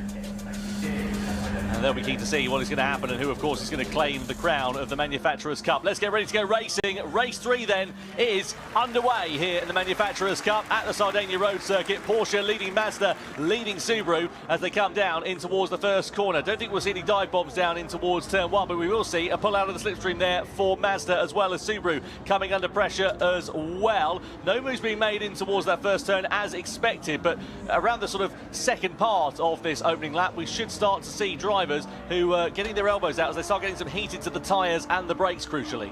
Yeah, so right now, Porsche lead from Mazda, lead from Subaru, lead from Nissan behind. Sajak behind the wheel of that Nissan. We said he's one to watch, so we'll see what he can do during this race. And again, this tracked a lot of heavy acceleration zones. That Subaru's going to suffer a little bit here, I think, as they defend there from Mazda, defend from Team Subaru. Right now, not much change as everyone's keeping it nice and clean on lap 1 here. A stark contrast to our first race at Daytona. On board now with that GTR and Sajak. Yeah, Sejak knows a thing or two about how to play these races calm and cool. You can see Mazda there just putting some pressure on Porsche at the sharp end of this one, coming down in towards the left-hander. In the mirror there, you can see also Lexus as well. Behind the wheel of that is Giorgio Mangano at the moment. Of course, Lexus former champions as well in the Manufacturers' Cup. Let's see whether they can spring a few surprises with McLaren very close in tow. Through the sweeping left and right-hander before we come in towards the next big braking zone on this first lap into this left-hander. Lamborghini and Mercedes under investigation for a collision then on this opening lap. Let's see whether they've been deemed to be the aggressor or the innocent party. Yeah, Gallo there making the move on the Ferrari, drives up to P7, goes to Valerio Gallo, past champion, Nations Cup champion. Honda not looking so strong though this time out, but I'm sure looking to try and make as best as he can of the situation. Meanwhile, we're with Nissan and Sajak going down towards T1. Big overspeed on the Subaru that goes defensive. Dumont there keeping the car just on the line. Very nice defensive driving there, but you can get the impression that Sajak is, they can smell blood in the water. Yeah, certainly can. Mercedes with a 1 second penalty then for their part in the collision with Lamborghini on that opening lap. So let's work out and pick the bones out of that one as we continue on in this race. We come through the left and the right-hander. This is Mikołaj Sejak, who we ride on board with the Polish driver, who, despite being Polish in terms of nationality, actually has a very sort of thick northern accent, which catches you off guard a little bit. And I was down chatting to him in the World Series events over the course of this year. He's a young lad, bright head on his shoulders and mature head on his shoulders, especially when it comes to racecraft as well. So let's see whether we can get that Nissan up into the podium positions and be the disruptor in this race. We come through in towards the left-hander. I have to say they're keeping it remarkably calm and tidy. Jimmy, as we get into this point now of the evening where we're race 3 with the last chance before we go in towards the double points, are we going to see the teams at the front maybe minimising the risks a bit more? Yeah, you think so, but that of course opens them up to people behind them. I mean, a great example right now is Valerio Gallo moving through the field up to P6 now. He's already on the back of the McLaren in front, so this guy is not hanging around. And as you see now, Sejak is all over the back of a Subaru. Subaru really fast as a Mazda. A mistake there from Mazda and Kokubun. And now that has just given the cars behind an easy run down towards T1 and Porsche with Inestrosa at the wheel, a bit of breathing room. So here we go, then down towards T1, we're on board with Sejak, looking at the back of that BRZ there, struggling in a straight line. It's now the time we'll see the Polish driver strike, looks at the outside line, not quite close enough to do anything there, but well, these guys really getting bunched up now. You were saying they're taking it easy, so I'm not sure they are. A defensive line there for Inestrosa. I think he got a poor run off the final corner, which compromised him down into turn 1. The problem is, though, what he did was it bottlenecked up, it sort of concertinaed up through that first turn, and you can see how close they are now, running nose to tail. I mean, it was close going into there, but it's certainly closer now as we come in through this first sector. Inestrosa actually did a great run off the last corner. That Mazda's just an absolute bullet in a straight line. Meanwhile, a bit further down the field, so here is a replay. Oh, this is what happened with Mercedes and Lamborghini on the opening lap. Oh, so a great move.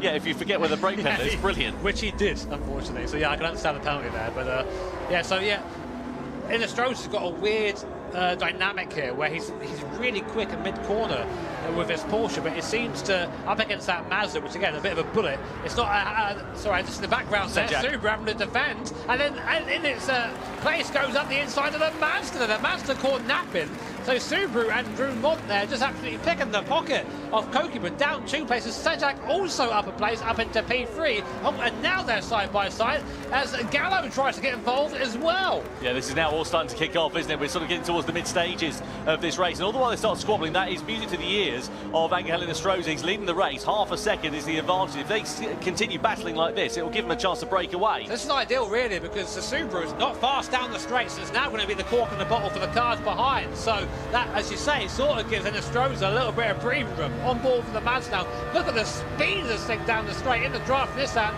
They're both going to try and get by the Subaru. Are they going to go 3 wide? Not quite. They're thinking about it. This and Sejak just about being held off by the Subaru. Yeah, oh, the cutback. Sejak up into P2. Lovely stuff. And will the Mazda follow through too? Trying to do on the inside then, and keep an eye out for Honda with Valerio Gallo, who is behind the wheel as well. We come through into the left-hander, Honda versus Subaru. Oh, Sejak's off into the gravel. Was there a bit of contact there as they came through in towards the left-hander? The upshot is the Polish driver goes tumbling down the order. He was in 2nd place. He's now down to 7th place. And look at what it's done for Porsche and for Angel Inestrosa. He's now got a 1.6-second advantage as they all start squabbling amongst one another, and a 1-second penalty there for Toyota as well. Valerio Gallo in that Honda started this race in 9th position. He's up to P2, a great drive there from the 2020 Nations Cup champion. Amazing run by him. Sorry, 2021. Nearly got it right. That was near long time ago. Oh, hang on a minute. Look at Subaru on the inside. They lunged through on 2 cars, getting the better of Mazda, and then also getting the better of Honda as they now run side by side with one another through this left-hander. That was absolutely sensational for Team Subaru. A big lunge, and it's paid off beautifully. Now Lexus are ready to try and pick the pocket of another car. They get through on Mazda for 4th. What do you say at the start of this race, Tom? They're going to take it easy? I don't think so. In the background, Toyota almost 3 wide there with McLaren and Mazda.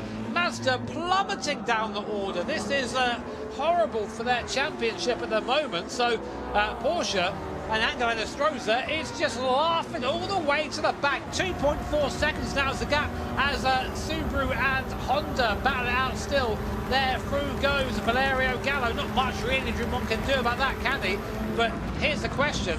Are they going to keep squabbling, or does Gallo have the pace to catch that Porsche in front? Well, the problem here for Drumont is obviously he was the cork in the bottle. So now that Valerio Gallo's gone through, you would imagine that unless he's able to keep the pace with the Honda and live with it in a straight line, he's going to start dropping back. That might pop him into the clutches of Lexus, it might pop into the clutches of McLaren. It could be even worse here for Kylian Drumont, but you can see what it means, though, for Porsche at the moment. If the checker flag fell now, it would be a dream start to the Grand Final with a 3-point advantage over Subaru and even more over the Mazda team as well, who've dropped down into 6th place. Maybe you've got to just manifest it. Maybe that's the trick. Angel say, you know what, we're going to win this.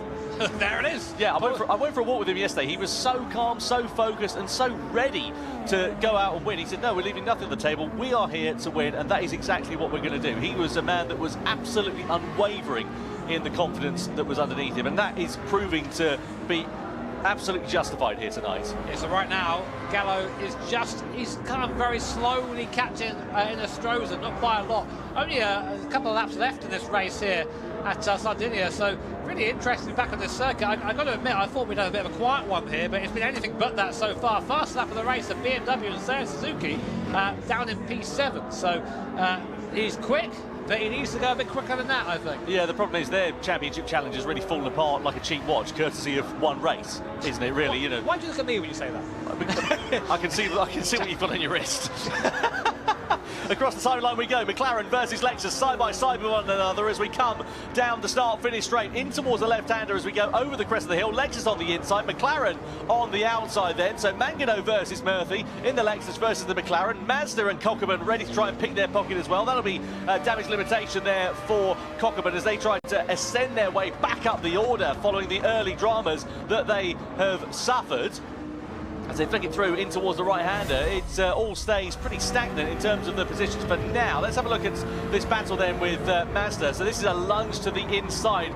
And I don't know if there was contact there. It just looked like Sejak outbraked himself from that angle, at least, certainly. They both did. Like, there wasn't any clear moving of the car there, but I'm sure Sejak will have his own opinions on what happened there as well. But we really, I mean, for Mazda and team and Cockerman, he really needs to invent something now because he's down in 6th place. He needs better points than this. Lexus and McLaren side by side. Still, that McLaren's getting put on the grass. Yep, why'd you go? And then it comes back on and hits the Mazda there. Cockerman into the barrier goes Team McLaren. I mean, there's a saying in karting, which is outside is suicide, and he tried it there and he got shown the door, didn't he? Yeah, not ideal at all there for the team, and good for Mazda. At least they're able to take profit of that position. We go through into the left-hander. That's where the penalty zone is, by the way. So if you do see any drivers picking up the penalties, that's where they will serve them. So here are the point standings. You can see there Porsche would be leading the way by 3 points. There will be a tie for second position between Subaru and Mazda if the checkered flag fell now. Still a fair gap to Nissan behind there as well. We now begin the last lap of action though, and what a dream drive this has proven to be for Angel Inestrosa so far in this race. Again, he's just looked calm, controlled and comfortable, as have the entire team here tonight. They've just been absolutely unfathomable. They have really, really good performance so far from this man, Angel Inestrosa, in that Porsche. Just, he had a bit of luck go his way, we must say, but he's driven very well at the front. Only about half a lap or so before Porsche claimed their second win of the evening here. And it's all going their way. I mean, here is Valerio Gallo. What a drive from Gallo. Probably one of the drives of this this show so far. Up 7 places defending from Drummond in that Subaru. And I think Team Mazda picking up the bits, P5 for them. There is Inestrosa, of course, double points for our grand final. So whilst this will put Porsche in the lead going into the final, still all to play for. Well, Mazda, their race is, it's good damage limitation for them in 5th position. If they can get another place on Lexus, that'll be a very welcome result. Oh my word! So that AMG did the same trick. It came out of nowhere. Nearly took out 2 cars. What are they doing in that AMG? Yeah, that circuit is a bit of a legendary place for a dive bomb at this Sardinia road course, and well, no surprise that we're seeing it here, especially on the final lap, as a bit of impatience gets the better of some of the drivers. But Porsche have kept their calm, they've kept their nerve, and they've kept their cool. Angel Inestrosa is going to power Porsche to victory for the second time here in the Manufacturers' Cup. They flick it through the right-hander, and they will take the checkered flag. A penalty for Lexus means that Mazda will elevate themselves up into 4th place, and then subsequently get 2nd place in the standings into the final race. But Porsche takes victory ahead of Honda and ahead of Subaru in 3rd position. Then Mazda now up into 4th place with Lexus down into 5th, with 3 abreast there between AMG, McLaren and Nissan to the checkered flag as well. But what a fantastic drive for Team Porsche, and what confidence they will have going into the grand final. Man, you see there, you start to get an inkling at this point if you're Angel Inestrosa. You're thinking, you know what, maybe this is the year. This is the year. Was it 2019 the last time they won an event, Porsche? I don't think it was that long ago, but it's just amazing to see. Sorry, it was this year. It was last round, wasn't it? It was, yeah. Oh my God, there goes me. But yeah, last time they won in Japan, 2019. Yeah, there you go. So that was half right. But you start to get the impression now maybe it's possible. But grand final coming up. It's a long race, the grand final. Double points too. So whilst they're in the pound seat right now, it could all change. Certainly can do. Let's have a look at some highlights then from the third race of the Manufacturers' Cup. Well, Porsche led the way at the start of this one from Mazda and Subaru. Then it was Nissan, and then McLaren was your top five. We came over the crest of the hill in towards the first corner. We did see drama, though, in the opening stage of that race. This was Mercedes with a big lunge on the inside of Honda, which then careered into the side of Lamborghini, and they picked up a penalty for their troubles. Meanwhile, the sharp end of it, we saw Subaru getting their elbows out on Mazda. We saw Nissan with McLaren in the mix there as well. We nearly went three abreast for second place as Inestrosa started to streak off and build a bit of a gap to the rest of the field as they started squabbling with one another. And we saw Nissan with Sejak right up into second place. Great drive from him, but then there was a bit of a bizarre incident. There was maybe a bit of contact between themselves and Mazda, which ultimately set them off, and you can see the frustration evident there for Mikołaj Sejak. Ultimately, it meant that they would come across the line in ninth place at the checkered flag. We saw Honda versus Subaru, an amazing race from Valerio Gallo, as McLaren decided to go and cut the grass here at Sardinia and dropped back a couple of places, and then Mercedes biffed it into the back of McLaren in the closing stages. They really did like that patch of grass at the particular corner, and ultimately it cost them a bit of time and it cost them a place to BMW on that occasion. But no such dramas for Inestrosa and for Porsche, as they had a remarkably calm, comfortable and quiet race to take the checker flag by 2.3 seconds over Honda at the end of that one, and a very well-deserved victory, their second of the night, and it gives them a point advantage going into the grand final here today. So confirmation of the race 3 results then here for the Manufacturers' Cup. Inestrosa and Porsche taking the checkered flag ahead of Valerio Gallo, and for Honda then Kilian Drumont in third position ahead of the Mazda of Ryota Kokkonen. Mangano in fifth ahead of Suzuki in sixth position. Lanuza there in seventh ahead of Murphy. Sejak, who was bitterly disappointed with at ninth place. Karatza, Rosenberger and Jun Hashima are your final finishers then here today. But what a brilliant drive from Angel Inestrosa, and as we said, a 3-point advantage going into that final race of the evening here tonight. Well, let's catch up then with Angel Inestrosa and get the Chilean driver's thoughts after another fantastic drive for Team Porsche. Hi. I was having a little dance. I wasn't ready. I'm sorry. Hi. Yeah, enjoying. Yeah, just enjoying the music, enjoying the vibe. Engel, you're back, baby. I am. Yeah, we love to see you. Yeah, congratulations. おめでとうございます。Vamos! Vamos! Wait, no, you need to do the... Yeah, of course. I mean, yeah. thumbs up always.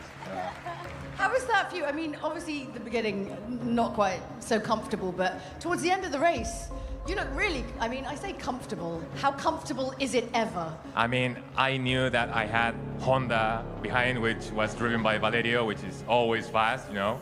So I had to stay fast, you know.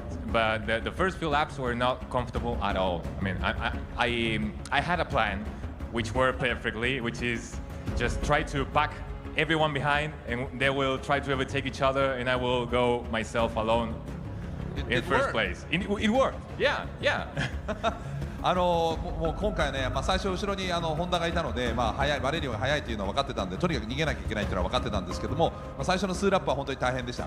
で、プランがあって後ろで争ってくれれば自分は逃げられると思ったので、そのプラン通り行ったということですが、最後のね、じゃあ5ラップはかなり楽に走れたんでしょうか。でもミスはできないという状況だったんでしょうかね。So the final 5 laps were a couple of laps was like, you know, no mistakes, making no mistakes, and doing a Saturday evening ride.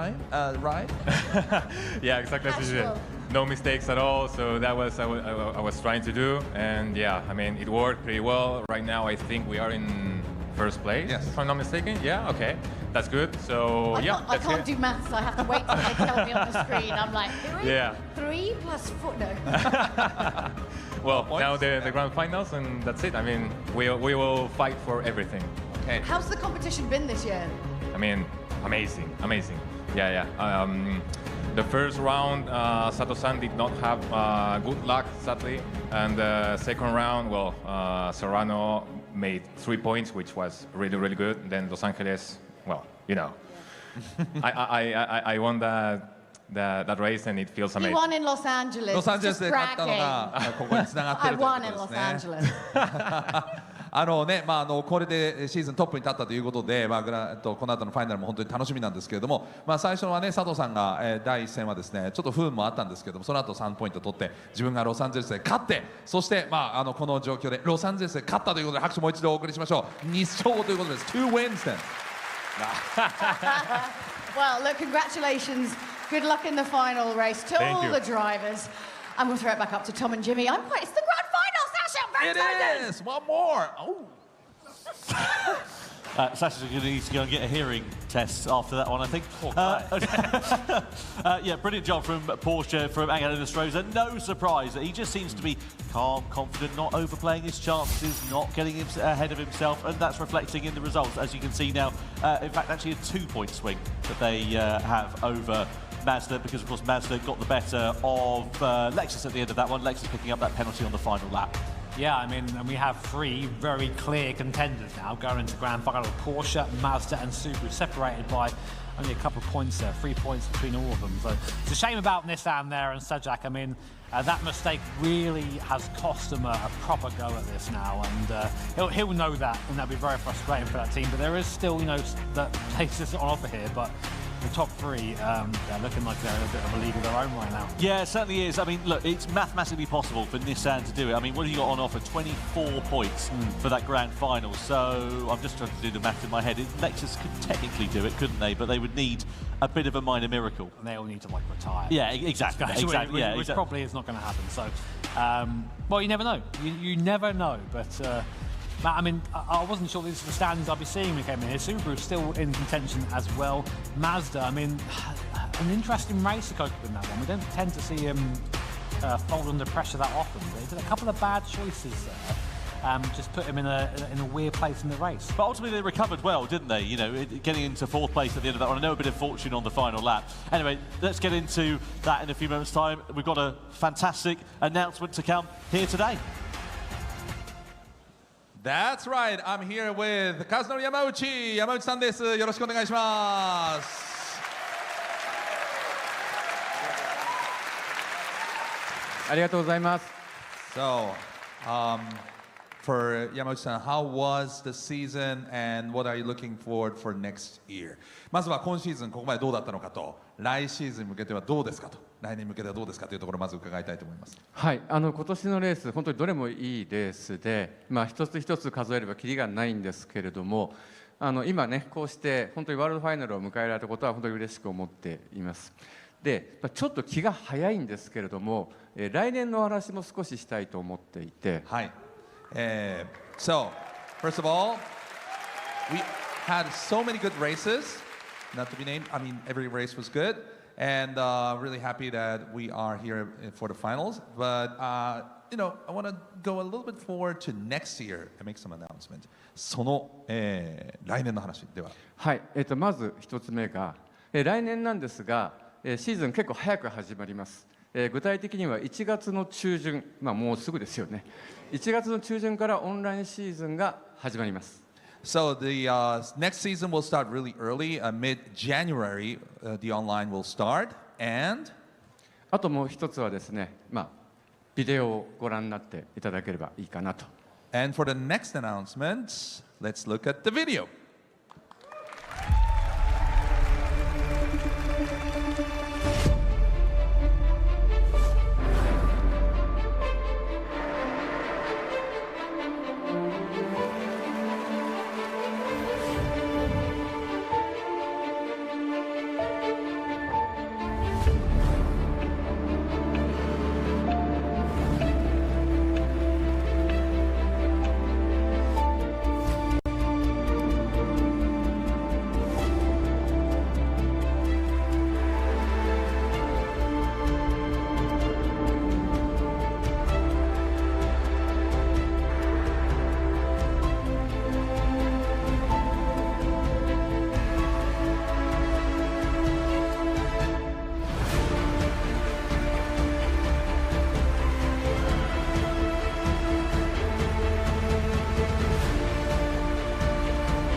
Please welcome on stage His Excellency Saeed Al-Fazari from Abu Dhabi Department of Culture and Tourism.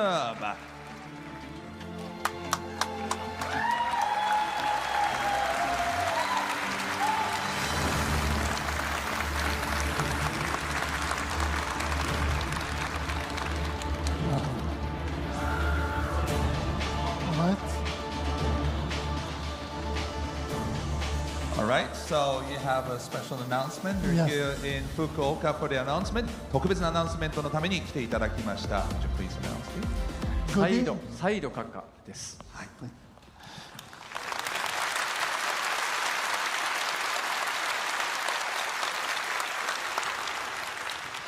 Good evening, ladies and gentlemen. On behalf of the Department of Culture and Tourism Abu Dhabi, it's an honor to be here today at the Gran Turismo World Series 2025. はい、皆さんこんばんは。アブダビ文化観光局をですね代表しまして本日はガランツーリズムワールドシリーズ、2025のワールドファイナルに来れたことを光栄に思っています。As the pinnacle of sim racing and the definitive global standard, Gran Turismo World Series present a unique vision and an elite level of competition to the world. This pursuit of excellence and elite performance perfectly mirrors the ambition and drive that we champion in Abu Dhabi. シミュレーシングの最高峰であり世界的な基準を打ち立てる存在でもあるグランツーリスモワールドシリーズはですね唯一無二のビジョンとそして世界トップレベルの競技を世界に示しているんですね。この卓越性とそしてエリートパフォーマンスへの追求ですがまさに私たちがアブダビで掲げ推進している志と完全に重なるんです。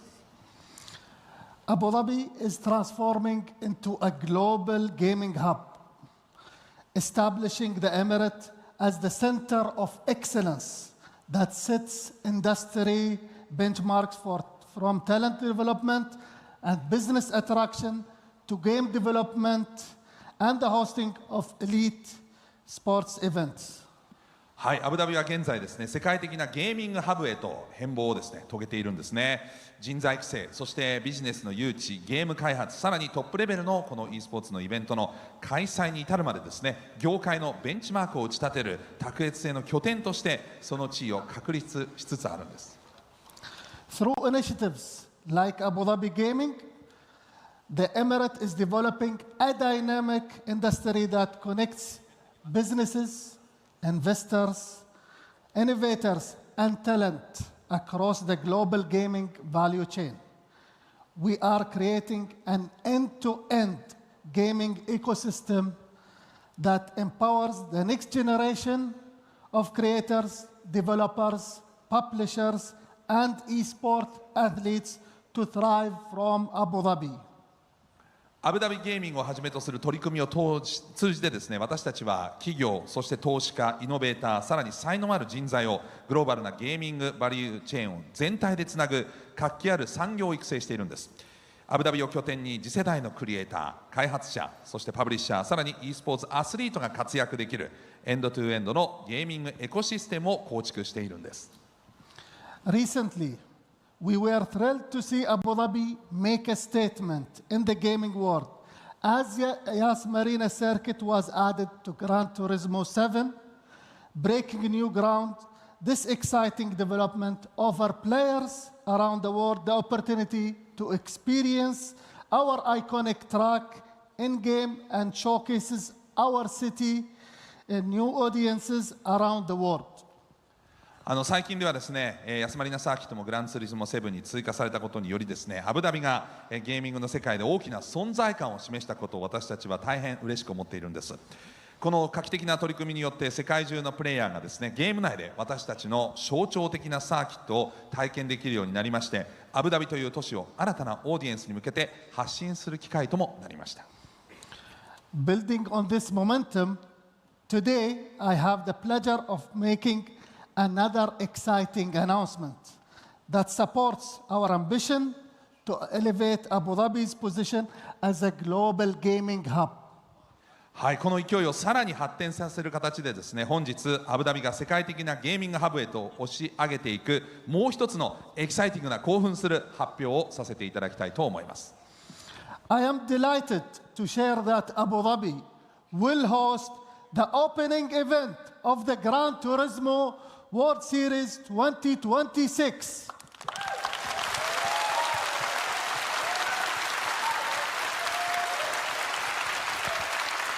はい、この度2026年3月28日グランツーリスモワールドシリーズ2026の開幕戦をアブダビで開催することをここに発表いたしたいと思います。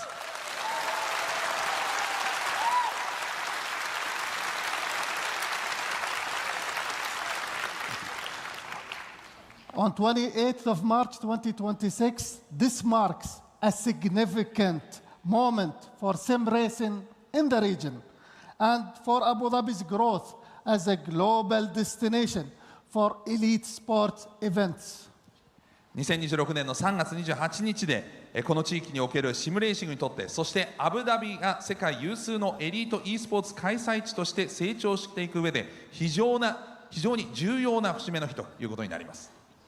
Events like this go beyond competition.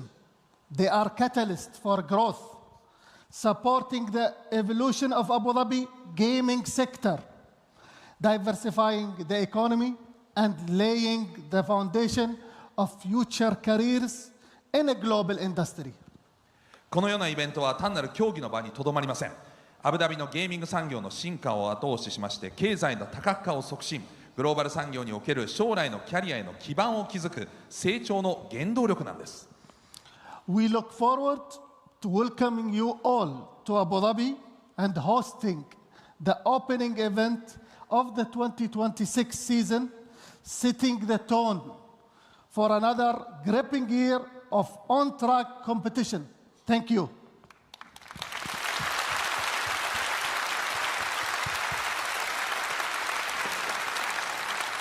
私たちは皆様をアブダビにお迎えし、2026シーズンの開幕戦を開催できることを心より楽しみにしております。そして新たな1年の熱戦の幕開けにふさわしい舞台を共に作り上げていきたいと思います。ありがとうございました。Thank you so much. Wow, what an announcement. So, 山内さん、いやー驚きました。はい。ちょっとこのこと山内さんからも思いを教えてください。そうですね、アブダビの皆さんとはもう何年も前から、こういったプランを練っていて、ようやくヤスマリーナサーキットもグランツーリスモの中に収録できて、いよいよライブイベントということで、新たな、歴史がそこから始まるんじゃないかなと期待しています。はい、We were talking with Abu Dhabi for a few years now, and finally, Yas Marina Circuit is in Gran Turismo 7, and now we are holding a live event next year. I'm really excited. His Excellency, Your Excellency, how do you feel now? Oh, super happy. Happy being in Japan. Happy having GT World Series in Abu Dhabi next year. As you have mentioned, we have worked a lot towards that point, and hopefully it will be an annual event. はい、もうね本当にすごく努力してきたので、皆さんこのイベントをね開催するのを本当に楽しみにしていますということですが、tickets will be is online now. You can go to granturismo.com. granturismo.com でチケットを手に入れることもできます。ぜひアクセスしていただきたいと思います。If you can come to Abu Dhabi, it will be welcomed, and you can also watch it from all around the world. もちろんアブダビに来ていただいてチケットを手に入れていただいても OK ですし、そして、さらにですね世界中からご覧いただくこともできるということで、アブダビを楽しんでいただきたいと思います。Thank you so much both. Thank you. ありがとうございました。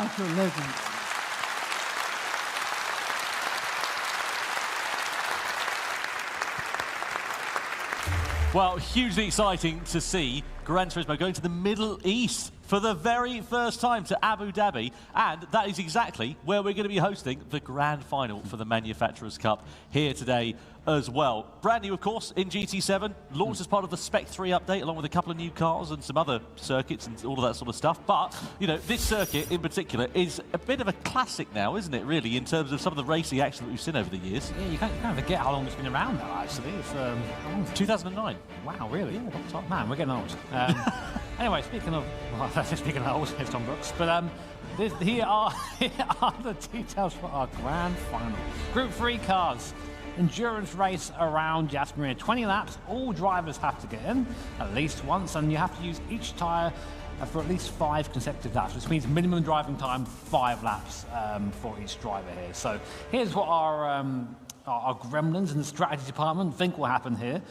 Do you agree with that, Tom? Well, I mean, I was speaking to a couple of the drivers. They said that, look, the soft tyres, they go off the boil really, really quick. They said the medium tyres, a lot less so. So who knows? You could see a few interesting strategies. 9 laps is what they reckon the absolute maximum is going to be on that medium compacted tyre. But that's sort of the halfway house between that and the hard tyre. I mean, look at the difference in performance. The soft tyre, 2 seconds a lap quicker than the hard. So if you can eke out something on the mediums, it might prove to be beneficial. Yeah, hard tyre is marvel yet again. I mean, that's the problem with that tyre here. It's made for a much longer race distance. And whilst it is being used to that Dunlop hard tyre, it is just like, you tend to give that to maybe the weaker driver in the team, the driver who maybe struggles more around that circuit, and use that from there. So here is the starting grid based off the results of the last race. So Porsche, Honda, Subaru, Mazda.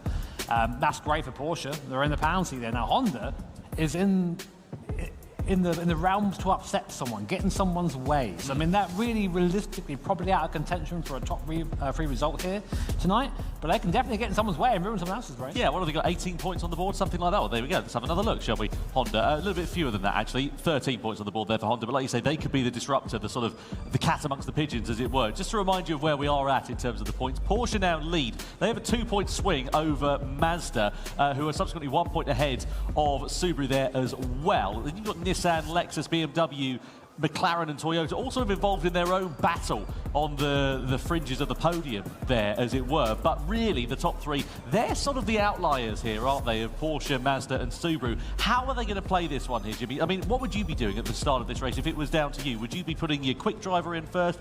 Do you put your slow driver in the middle? How do you play it? It's a tough one. You have to really think about where you're starting on the grid. I mean, I can see now in the seat, Ango Inestrosa is starting the car for Team Porsche, and we've seen where he does well, leads from the front. So you put him maybe on the soft tyre and let him go from there. We know that team also contains Jose Serrano. Here are the winning predictions, by the way. Subaru, would you reckon that's fan favourite, you think? Well, I think they might have a bit of popular opinion there. I mean, look, they're still very much in the opportunity to come and claim the title. They've won it twice before, haven't they, Subaru being Manufacturers' Cup champions? Tell you what, BMW and Lexus enjoyers huffing some copium at home right now. That's not happening, boys. I don't think. Unless there's some dramatic turnaround, it's going to be tough for those guys to come through. Not a lot of love for Mazda there as well, if I may say so. No? I really think it should be percentage-based. So if you pick like a more outside team, you get like more credits. But is that gambling? That might be a bit too close to gambling. Possibly so. Possibly so. Well, you can see the drivers there who are lined up on the grid ready to go. We are now just moments away from the grand final as we get ready to crown our champions in the Manufacturers' Cup. Well, it's almost the grand final, but we have someone who's come back again this year. Hello. なんと去年もいたカニ男さんです。なんと今年も来てくれました。カニ。カニ。He says crab. Fukuoka, are you ready for the grand final of the Manufacturers Series 2025? いよいよファイナル。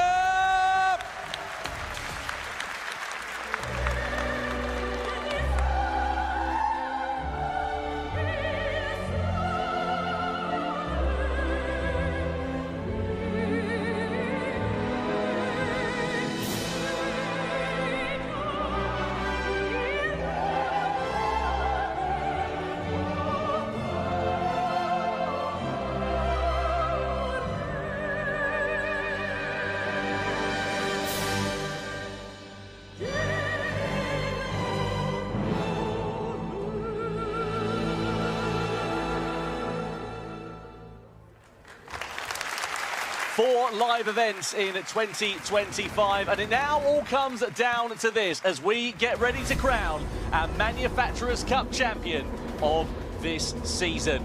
Well, how is it going to work out? We're racing in a brand new venue in the GT World Series. Abu Dhabi is the home for this one, and here is how the grid will line up for the final race. Porsche will be on pole position with Angela Stroza heading the field. Trent Jeffrey will spearhead Honda's charge from that front row as well. Takuma Miyazono, P3 for Subaru, ahead of Mazda's Pole Eura in 4th place.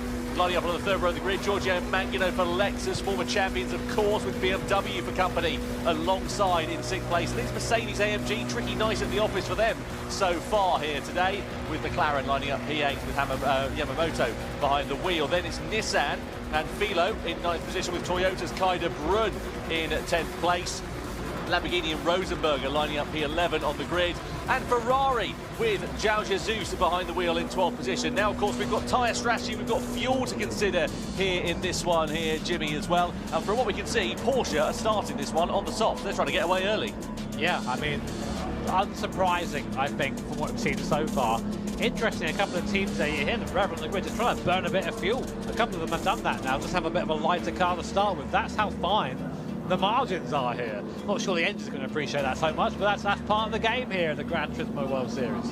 Absolutely. Well, there is Pole Europe sitting in the Mazda. They line up 4th position here in this one. Just to remind you, great opportunity for them to come through and claim their first ever Manufacturers Cup crown here tonight. Porsche, of course, on the precipice of greatness there as well. They've never claimed a Manufacturers Cup champion. We've never had a non-Japanese Manufacturers Cup champion as well. But what will happen when the lights go out and we go racing for one final time in 2025? Porsche will lead the field across the line, followed by Honda, followed by Subaru, as the grand final for the Manufacturers Cup is underway in 2025 as we come down towards the first corner here at Abu Dhabi. It's a 90-degree left-hander in a fairly heavy braking zone, but drivers will be trying to get heat into the tyres and the brakes over these first sweeping few corners as they make their way through this first sector of the lap. And a clean start there for Porsche and for Angela Stroza. He's on the soft compound of tyre relative to Honda and Trent Jeffrey, who's going to be a bit of a sitting duck there. We're nearly 3 abreast down to the left-hander. Look at Mazda, 2 places for the price of 1 into the hairpin bend. That's absolutely sensational for Pole Eura on the soft compound of tyres. He's through and into 2nd place. That was a super important move there for the Mazda, because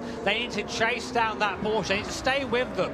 Angela Stroza's plan is to go fast early, and of course Pole Eura cannot afford to be stuck behind slower cars on slower compounder tyres. So very important pass there from Eura, and as we see Subaru and Honda close together as well. That Honda, the hard compounder tyre.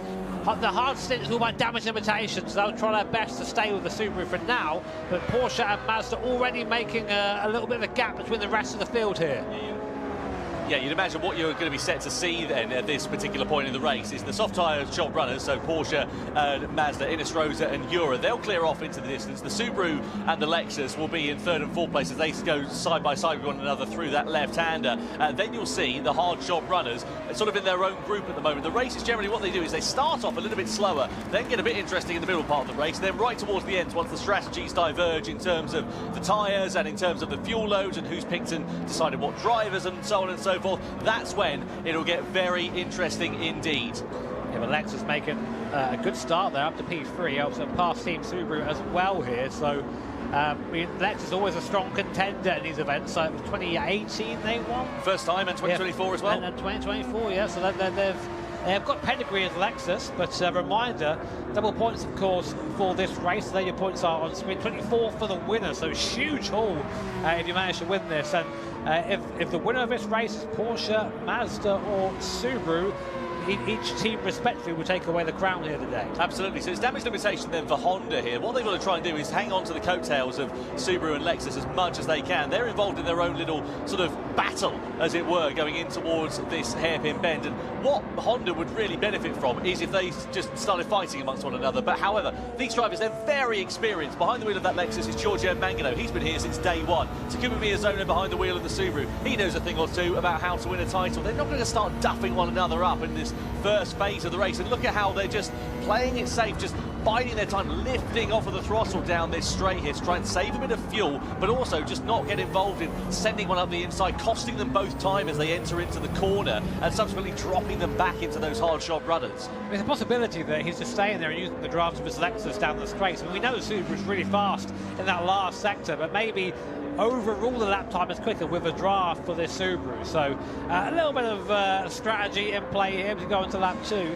Of course, strategy, just a reminder, each tyre must be used a minimum of 5 laps, which means basically every driver has to drive at least 5 laps. So there are stronger and weaker drivers in each team. We tend to see the guys running the soft tyre be the fastest. I say that though. Who's quicker out of Serrano and Inestrosa? That's an interesting one to try and piece apart. But we'll leave that for now as we watch Lexus and Subaru go by what we sort of christened as the Latifi Memorial there on the right-hand side. And luckily he's not in this race. Goodness me. I wondered how long it would take. Yeah.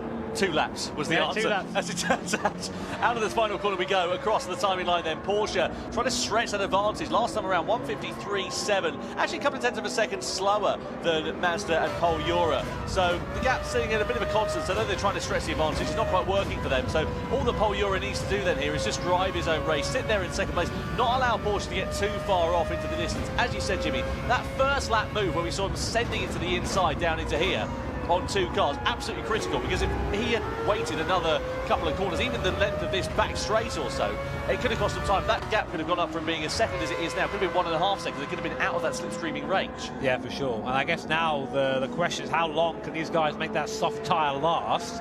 I mean, tyre wear wise, it seems pretty equal between Porsche and Mazda. Mazda being slightly better on its tyres so far on the data that we have in the moment. Bit of home support there.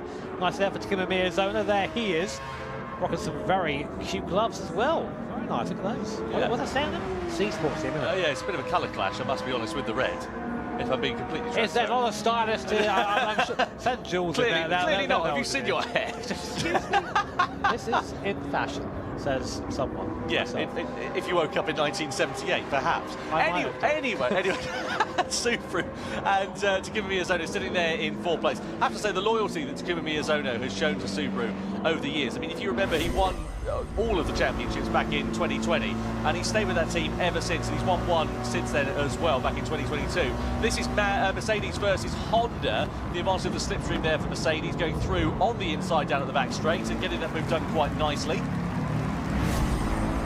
Lovely move there, nice and easy.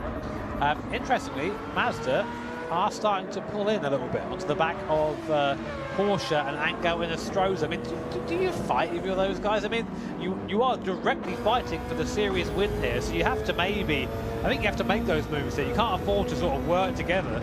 You need to really try and force the other car into as many mistakes as possible. Ferrari picked up a 1-second penalty there. Shame for them. I'm not quite sure what happened, but it was colliding with another car. We might see a replay of that at some point. Meanwhile, we'll focus on this Subaru and Lexus.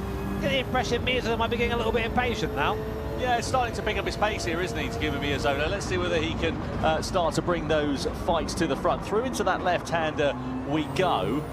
And it's a different line there, yeah, interesting, isn't it? And he's going to have, of course, the advantage of the slipstream. We know the Achilles heel, though, of that Subaru has traditionally been in a straight line. So let's see what it's like compared to the Lexus. Of course, he's got the advantage of the slipstream, and if it was a bit quicker in the straight line, you'd see him pull alongside. But then we did see him lifting off down that back straight earlier on, so I wonder whether there's a similar strategy going on.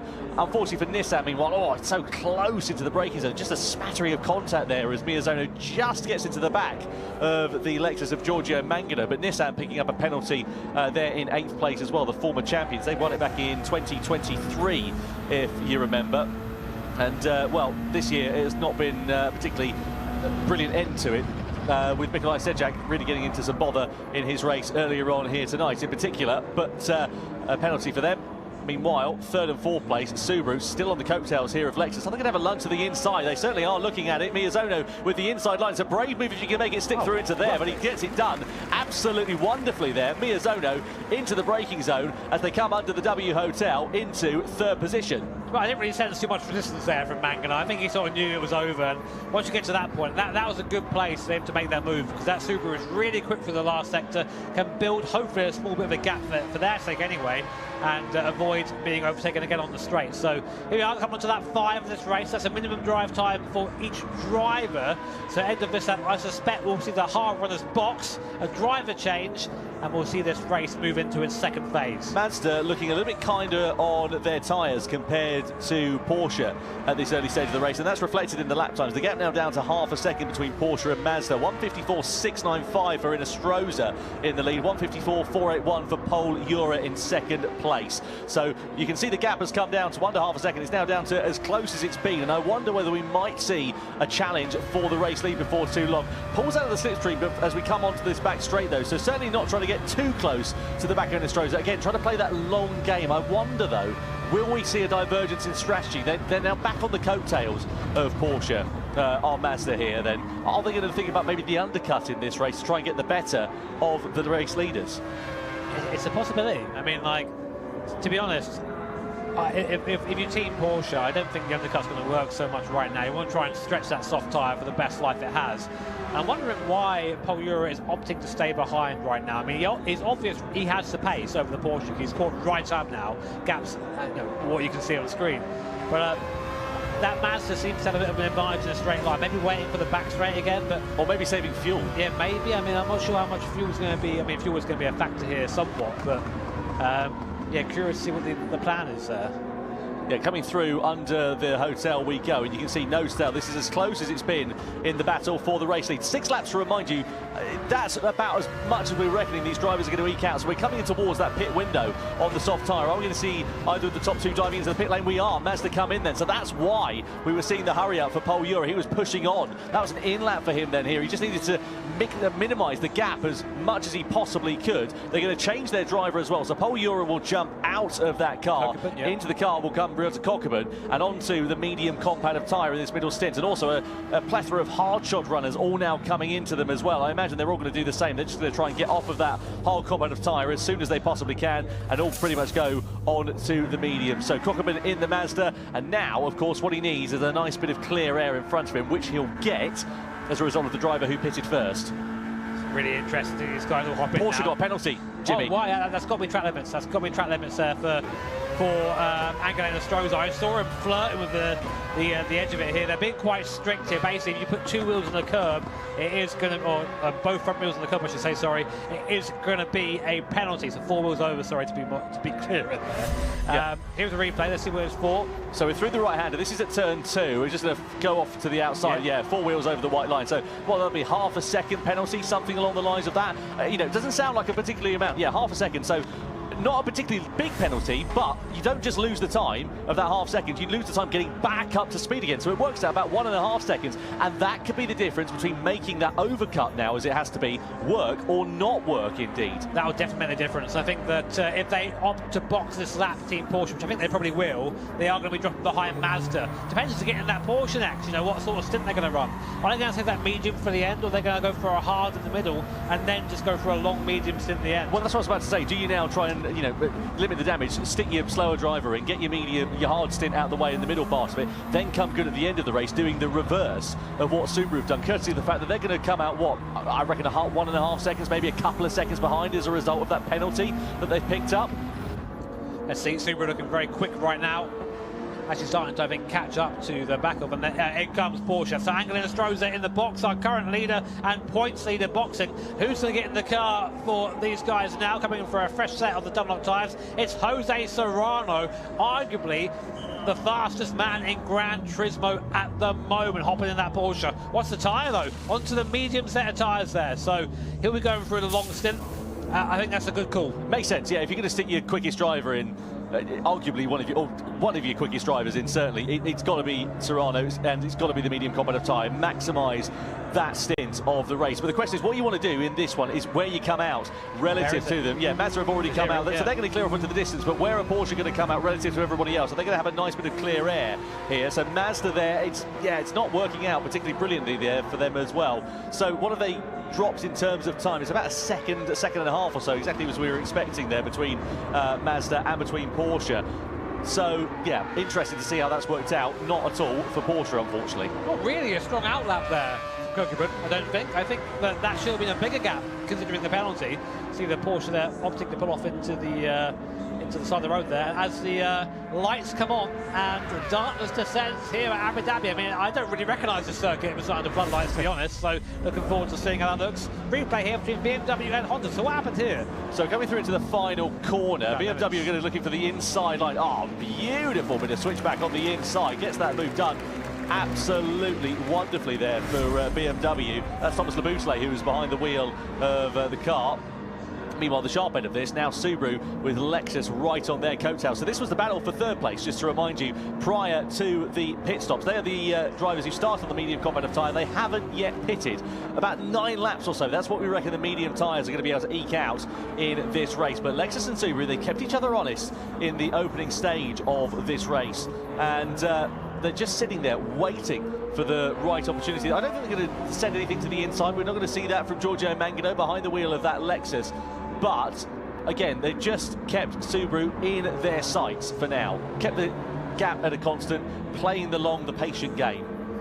Yep, so looking at Team Subaru right now, one of our contenders here at the Grand Finals at Fukuoka. It all comes down to this. It's been a long year for these guys. Our 4th event, of course, for our Manufacturers' Cup, with 3 teams in it to win it: Mazda, Subaru and Porsche. Currently, if it ended as it was, Subaru would be your champions, but they've not pitted yet, so probably not going to happen. But right now, Giorgio Mangano keeping them honest in the Lexus. As you say, former champion 24 and 2018, so big pedigree for Team Lexus. Unfortunately, points-wise, not really in contention for the win here today, even no points. And it's a shame for Lexus because, as we know, reigning Manufacturers' Cup champions, it just hasn't worked out for them this season. They've been sufferers of a fair bit of misfortune, but also they've just not really been in the same league as some of the other drivers, some of the teams and the consistencies that we've seen over the course of this season. And that goes back to the old adage of consistency creates champions, and that's exactly what we've seen over the course of this year, and it's ultimately what has been the downfall of Lexus's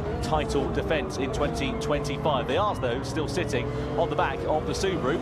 I think he's thinking about it now. He's starting to think, right, okay, I'm getting a bit bored of sitting there. Although saying that, washing wide, understeering, those front tyres starting to wear on that Lexus, you can really see the difficulty of turning in there. The car won't rotate in the same way it used to as we go through this very technical section. There is actually quite a bit of camber. You don't quite see it on the broadcast, but it's off camber, both his corners, so the car is really difficult to get to the apex. And there, see how close they get to the wall.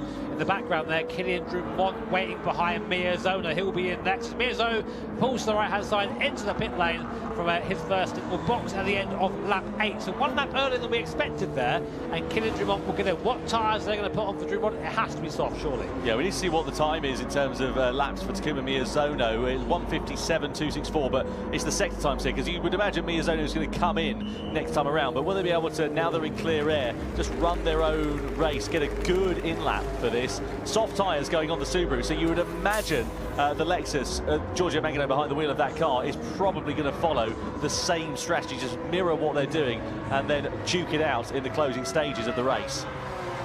Meanwhile, Lexus leading now, owing to the fact that Subaru have pitted. Mazda and Porsche. Porsche's got right onto the back of Mazda now. That gap down from 1.5 seconds to just over 7/10 of a second. That'll be in slipstream range. 4/10 of a second quicker last time around Jose Serrano compared to Ryota Kokubun in this middle stint. You were mentioning that Jose Serrano is arguably one of the quickest drivers in GT, and he's proving that here at this phase of the race. And this could be the thing that wins Porsche this race, and possibly even the championship here tonight as well. It's this middle stint. Depends on what happens here for Jose Serrano, but if he can keep himself honest with Mazda, when they go onto the hard tyres in the closing stages, they could be right there in contention, especially after suffering that misfortune prior to the first pit stop. It's all going to unravel soon. We'll keep an eye on it, of course, as we get towards the midway here, the grand final. Lexus leader. I assume they'll be boxing this lap. Mangano, the pace is starting to fall for Mangano now, so you don't want to be staying out too long. I do wonder if they can find themselves maybe on the podium for this last race here. That'd be very interesting for them. Well, just to give you an idea of the difference in sector times, last time around, middle sector for Ryota Kokubun is on fresher medium tyres compared to Giorgio Mangano, who's on pretty clapped out medium tyres. It was about 6 or 7 tenths of a second in that middle sector. So no guesses as to how the Lexus is faring at the moment in terms of the tyre wear and in terms of the grip that will be missing from Giorgio Mangano's foot. And there we go, into the pit lane. Surely they're going to go onto the soft tyres in this middle stint and mirror what Subaru have done. I think anything else would be a little bit foolish, to be completely honest. No, in fact, well, there you go. They've turned that around. They've gone onto the hard tyre, so they're going for the soft tyre in the closing stages then of this race, and diverging from the strategy of Team Subaru. Is that going to be something that will pay off for them, because they'll have to do a very short final stint? Well, that's the thing though, that Lexus is quick on the straights, and that combined with the soft tyre compared to Subaru, who will be slow on the straights with a hard tyre, you know, it'll make that job a lot easier, I think, in the last stint. But we'll see as we go on to lap 10 here.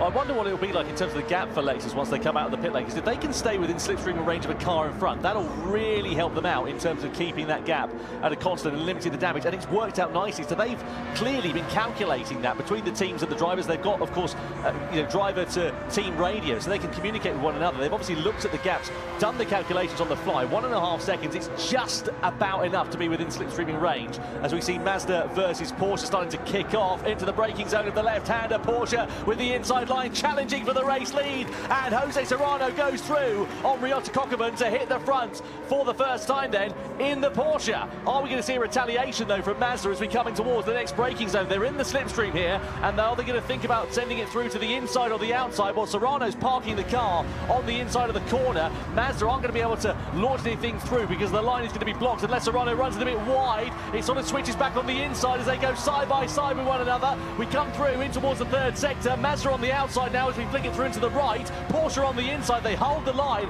and they'll hold the place into the braking zone as well. I mean, here are your two title contenders fighting it out right now. Team Porsche, Team Mazda separated by less than 3/10 of a second. Team Porsche now leading courtesy of that move from Jose Serrano, which of course now, if the race were to end, would mean they would take the title today. It literally is, whoever finishes first out of these two will be the one to win this title. Keep an eye out for Subaru as well. Kylian Drumont is on the soft competitive tyre here, Jimmy, in this middle stint of the race. They started third, they are now third. They've got a gap of about 7 seconds or so. So Kylian Drumont's in a great position. He can use that soft tyre to his advantage, run a nice, clean middle stint in this race. Of course, they're going to have to pay for that later on because they're going to owe the hard tyre in the closing stages of the race. But I wonder how this is going to work out for them as we come in towards it, because of course Porsche and Mazda are also going to owe that hard tyre in the final stint. So if Subaru and Drumont can close that gap down, it could go from a two-way fight between Porsche and Mazda up to a three-way tussle. Yeah, but we'll see. It's going to be a big ask for that Subaru to pull this back in again. But if anyone can do it, it'll be Kylian Drumont. And of course, as you say, that'll be our 3 title contenders all fighting, which is, I mean, it just goes to show who's been the most consistent, who's been the quickest this season when they're all there fighting at the end like this. Well, exactly what Kylian Drumont is going to need is Porsche and Mazda to continue battling like they were last time around. But they know this. These guys aren't silly. They'll know they can't afford to be fighting together, especially experienced heads like Ryota Kokubun and, of course, Jose Serrano. That's why I think the move was so decisive. Right, I'm gonna go now. Let's not fight anymore. Let's get on with it. And you have to think, actually, now looking at it, the Porsche is very slowly edging away from that Mazda. Toyota and Honda under investigation for a collision. They're down in 8th and 9th place respectively, so not been a particularly brilliant race for them to ride home about. We ride on board though meanwhile here with Kokubun then in the Mazda through into the right hander. This is where we saw challenge for position last time around. No such dramas though here on lap 11 out of 20. Of course, one more stint there for all of the drivers left to run in this race. They must run a least of all 3 of the tyre compounds in this one, and also a question as to how they're going to do it in terms of the fuel strategy as well. I think most will be waiting for the final stint to do their fuel top-ups towards the end of this race. Through to that right-hander we go. A little bit wide there at the final corner for Porsche and for Jose Serrano. I wonder if he's been taking a little bit more out of his tyres relative to the Mazda in this one as we descend into the darkness. The Mazda and Kokubun, great pictures there as we go out for another lap for this very fast section. Toyota receiving a 1-second penalty for a collision with another car. We've not seen that at the moment, but yeah, that was with Honda. We saw the investigation come up. Yep. So clearly they've been deemed to be the aggressor. Just looking at the gap here, Jimmy, as well. 6.3 seconds with Subaru. So it's coming down, isn't it, here? Just to give you an idea of the difference in lap times between the top 2 and Kylian Drumont, so the mediums and the softs. It's about half a second or so quicker. Here's what happened then between Toyota and Honda. To the inside go Toyota, and into the side of Honda they go as well. That opens the door subsequently subsequently for Nissan, so drops them down, and they pick up a 1 second penalty for their troubles. Yeah, simple that one. Track limits warning for Team Mazda. You've got to be careful of these guys. The stewards are pretty on it around here. So the stewards have basically said, listen, we're going to turn a lot of the penalties off here. Just make sure if you go over, we're going to watch you. We're watching these manually today. So Mazda there getting a bit of a reminder of that by the stewards. On board then with Kokeman. I did say Serrano was pulling away, but that seems to come back towards us now. So this is going to go out the wire. Look how close there Kokeman is to the back of that Porsche. And lap time wise, you were saying, it's not a big gap. It's like maybe 7/10 of that faster is the Subaru right now, which is not enough to catch these guys before those soft tyres run out. No, absolutely. Again, what Drummond is going to need here is them to start squabbling. They had such a good first stint of this race, did Porsche and Mazda, being on that soft competitive tyre. But of course, they're going to be paying that pain in this middle stint. But as you say, the gap, it's just a bit too far away for Drummond and for Subaru. And of course, the problem with those soft tyres, yes, they're quick, but they don't have the same longevity as the medium tyres. So 6 laps into that stint, they're going to be absolutely knackered. And Kylian Drummond's already 4 laps into that, so they're coming towards the end of their useful shelf life, or will be in a lap or so's time. Down to just under 6 seconds for the first time is the gap between Porsche, Mazda and Subaru. But I think that challenge is going to come to a fairly abrupt end before too long. See the crowd here in Fukuoka watching on the bottom left-hand side of your picture. What a fantastic city this has proven to be, and what a great venue it is for the grand final of the Manufacturers' Cup, the World Finals indeed, of the GT World Series. So Porsche then, we ride on board with them. Another reminder in terms of your strategy, so a long middle stint for those on the medium tyres, a la Porsche, Mazda and pretty much everybody else behind, aside from Subaru. But they'll be going on to the hard tyres for that final stint of the race. They'll be slower relative to some other teams around. Everybody from BMW down has not run the soft compounded tyre yet, aside from Ferrari. So they're going to be significantly quicker in the closing stages of this one. If we start getting squabbles, start getting big battles amongst one another, that's when we could see the soft shop runners getting involved in the action. Koke's been about as close as he has been so far. What we're seeing going for roof looks to the inside. They're kind of a half look. A little bit of contact there at the back of hose from the Porsche. Kokeman is starting to get a little bit impatient, it has to be said. I think now he's starting to realise that the gap behind him is coming down a bit too quickly for his liking. He knows that he might not be fighting directly with Subaru behind him, but with BMW, with AMG. So he needs to make sure he gets as far forward as possible for boxing for that last set of tyres. Porsche there, looking ragged at the front. They both owe that hard compound. So that last stint for them is going to be, well, pain, really, compared to these first couple of stints. And they've only got a couple more laps before they have to pit. 5 laps minimum of each set of tyres. This one and one more, and they have to box. Yeah, no doubt about it. Just to let you know as well, because there's a bit of a divergence in terms of the strategies between Porsche and Mazda and Subaru as well. They should pit relatively around a similar sort of time on that hard compound tyre. BMW then into the box. They're the first of the medium shop runners in this final stint to blink. They're going to be going onto the soft tyre for their final stage of this race. Out of the car jumps Thomas Lebutele. Into the car jumps Seiya Suzuki. We know how quick he can be on his day. Lamborghini, meanwhile, picks up a 1 second penalty for colliding with another car. That could prove to be pretty costly for them in that sort of mid-pack battle.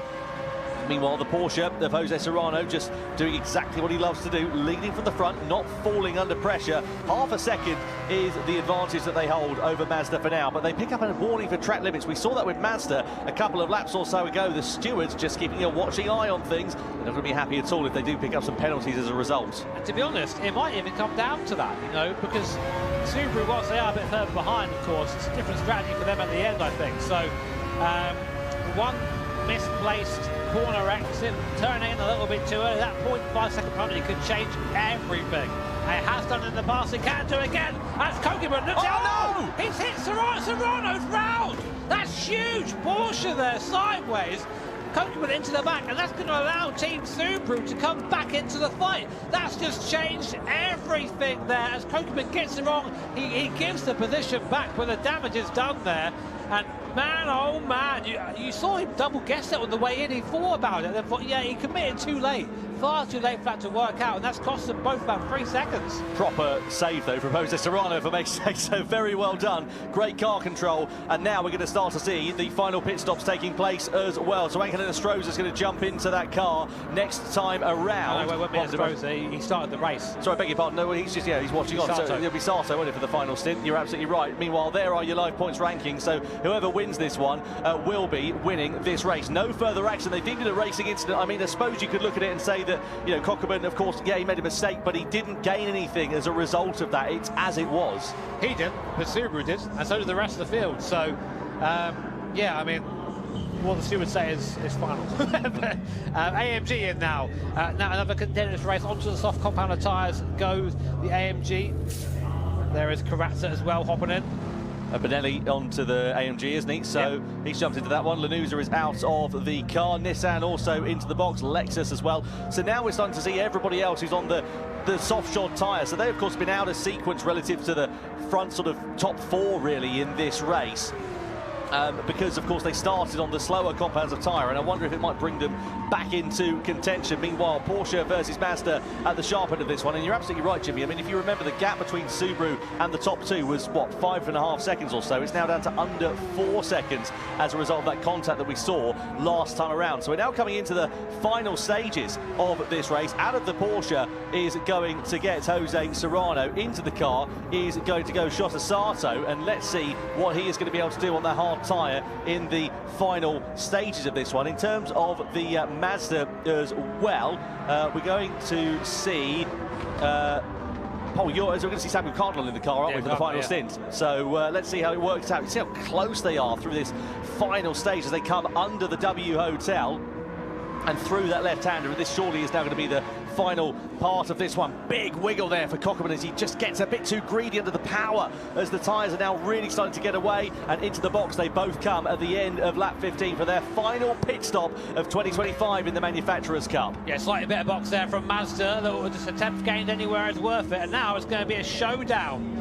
Amazing. It all comes down to this. The last 5 laps here at Fukuoka, the grand final of the Manufacturers' Cup. Team Porsche, Team Mazda, Team Subaru are your top 3 in the points, your top 3 contenders here. Whoever finishes first out of these 3 teams in this race will be the champion. Sato is charged with taking the car home for Team Porsche. Danny Solis in the car for Subaru. Who's in the car for Mazda, Tom? In the Mazda, it'll be Samuel Cardinal for the final stint of this race. So let's see what the Canadian driver is going to be able to do. So Sato in at Porsche, Cardinal in at Mazda, Solis in at Subaru. Where is Team BMW? They can upset the apple cart here, as you would say, Mr. Brooks. And they're not quite out of the pit lane yet. So I think realistically, they've got a bit of a run back, 2 seconds back to... Oh, wow, they're closer than I thought, Tom. Wow. They are. There they are, you can see them. And they're going to be right on them like a shot before too long. 1.6 seconds, that's absolutely nothing given the performance advantage of these soft tyres, and they could be a bit of an upset because, look, the leaders, they're not too far down the road. There's 4 laps left of this one, plenty of time for it to play out, especially if the top 2 start duffing one another up. We come down the back straight in towards the hairpin bend of the left-hander, rather I should say. At the moment it's Porsche who will be the champions. If Mazda get into the lead, they'll be champions, but there's still plenty of time for a disruption here. BMW and AMG are going to be rapid in these last few laps. We saw the time difference between the soft and the hard tyre being nearly 2 seconds a lap. So you have to keep an eye out for these guys now, as Sam Cardinal in that Mazda had a race win earlier on today at the Daytona events. This is a bit different Daytona, more a couple of right-handers than this one, so definitely a bit difficult. But look, already, BMW is already on the back of Team Subaru. This is important for Subaru. They can't afford to lose places, but really they're just sitting duck. Danny Solis doing his best to defend with that BMW far quicker on that soft unlock tyre. Yeah, absolutely. Do you sort of limit the damage then by this point and just sort of let them, not fight it too much, just get on with it? Let's wait and see what will happen. But Solis there just, again, keeping, the normal racing line as we come through into the final sector. Mercedes AMG there as well with Lucas Benelli, who's behind the wheel, and these two are going to be diving to the inside. Look at the grip they've got. BMW go through and into 3rd place. Where's Lucas Benelli? He's ready to try and pick his pocket as well. Through into the right-hander of the final corner. Benelli doesn't have a gap there to use the extra momentum and the extra grip. On the exit of the corner, though, he does. Pulls alongside the Subaru. Benelli and Mercedes then are up through and into 4th place. Subaru lose 2 places in as many corners. See Solis really struggling. There wasn't really trouble in the apex at all at the last corner, so That's him down to fifth now, and the German march of BMW and Team AMG go onwards after Team Mazda. So the gap between Mazda and Porsche 7/10. So basically, it's between these two really for the ultimate for the grand final for the series. But these two could upset that. Yeah, no doubt about it. I mean, what, 3 seconds or so? It's a gap that looks pretty big, and we've got 3 laps left. You wonder how soon they're going to be able to close up onto the back of them. Well, it's 2 seconds a lap. It's a lap and a half. So we'll see it probably mid to lap 18, really starting to go back. Here comes Benelli there. He wants to lead the charge.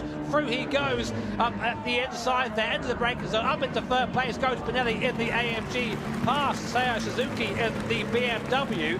It's been a while since Benelli has been at the front of one of these events, and I'm sure he's hungry to try and take a win here at the grand final. Subaru, a 1 second trap little penalty, goes from bad to worse for Team Subaru and Danny Solis.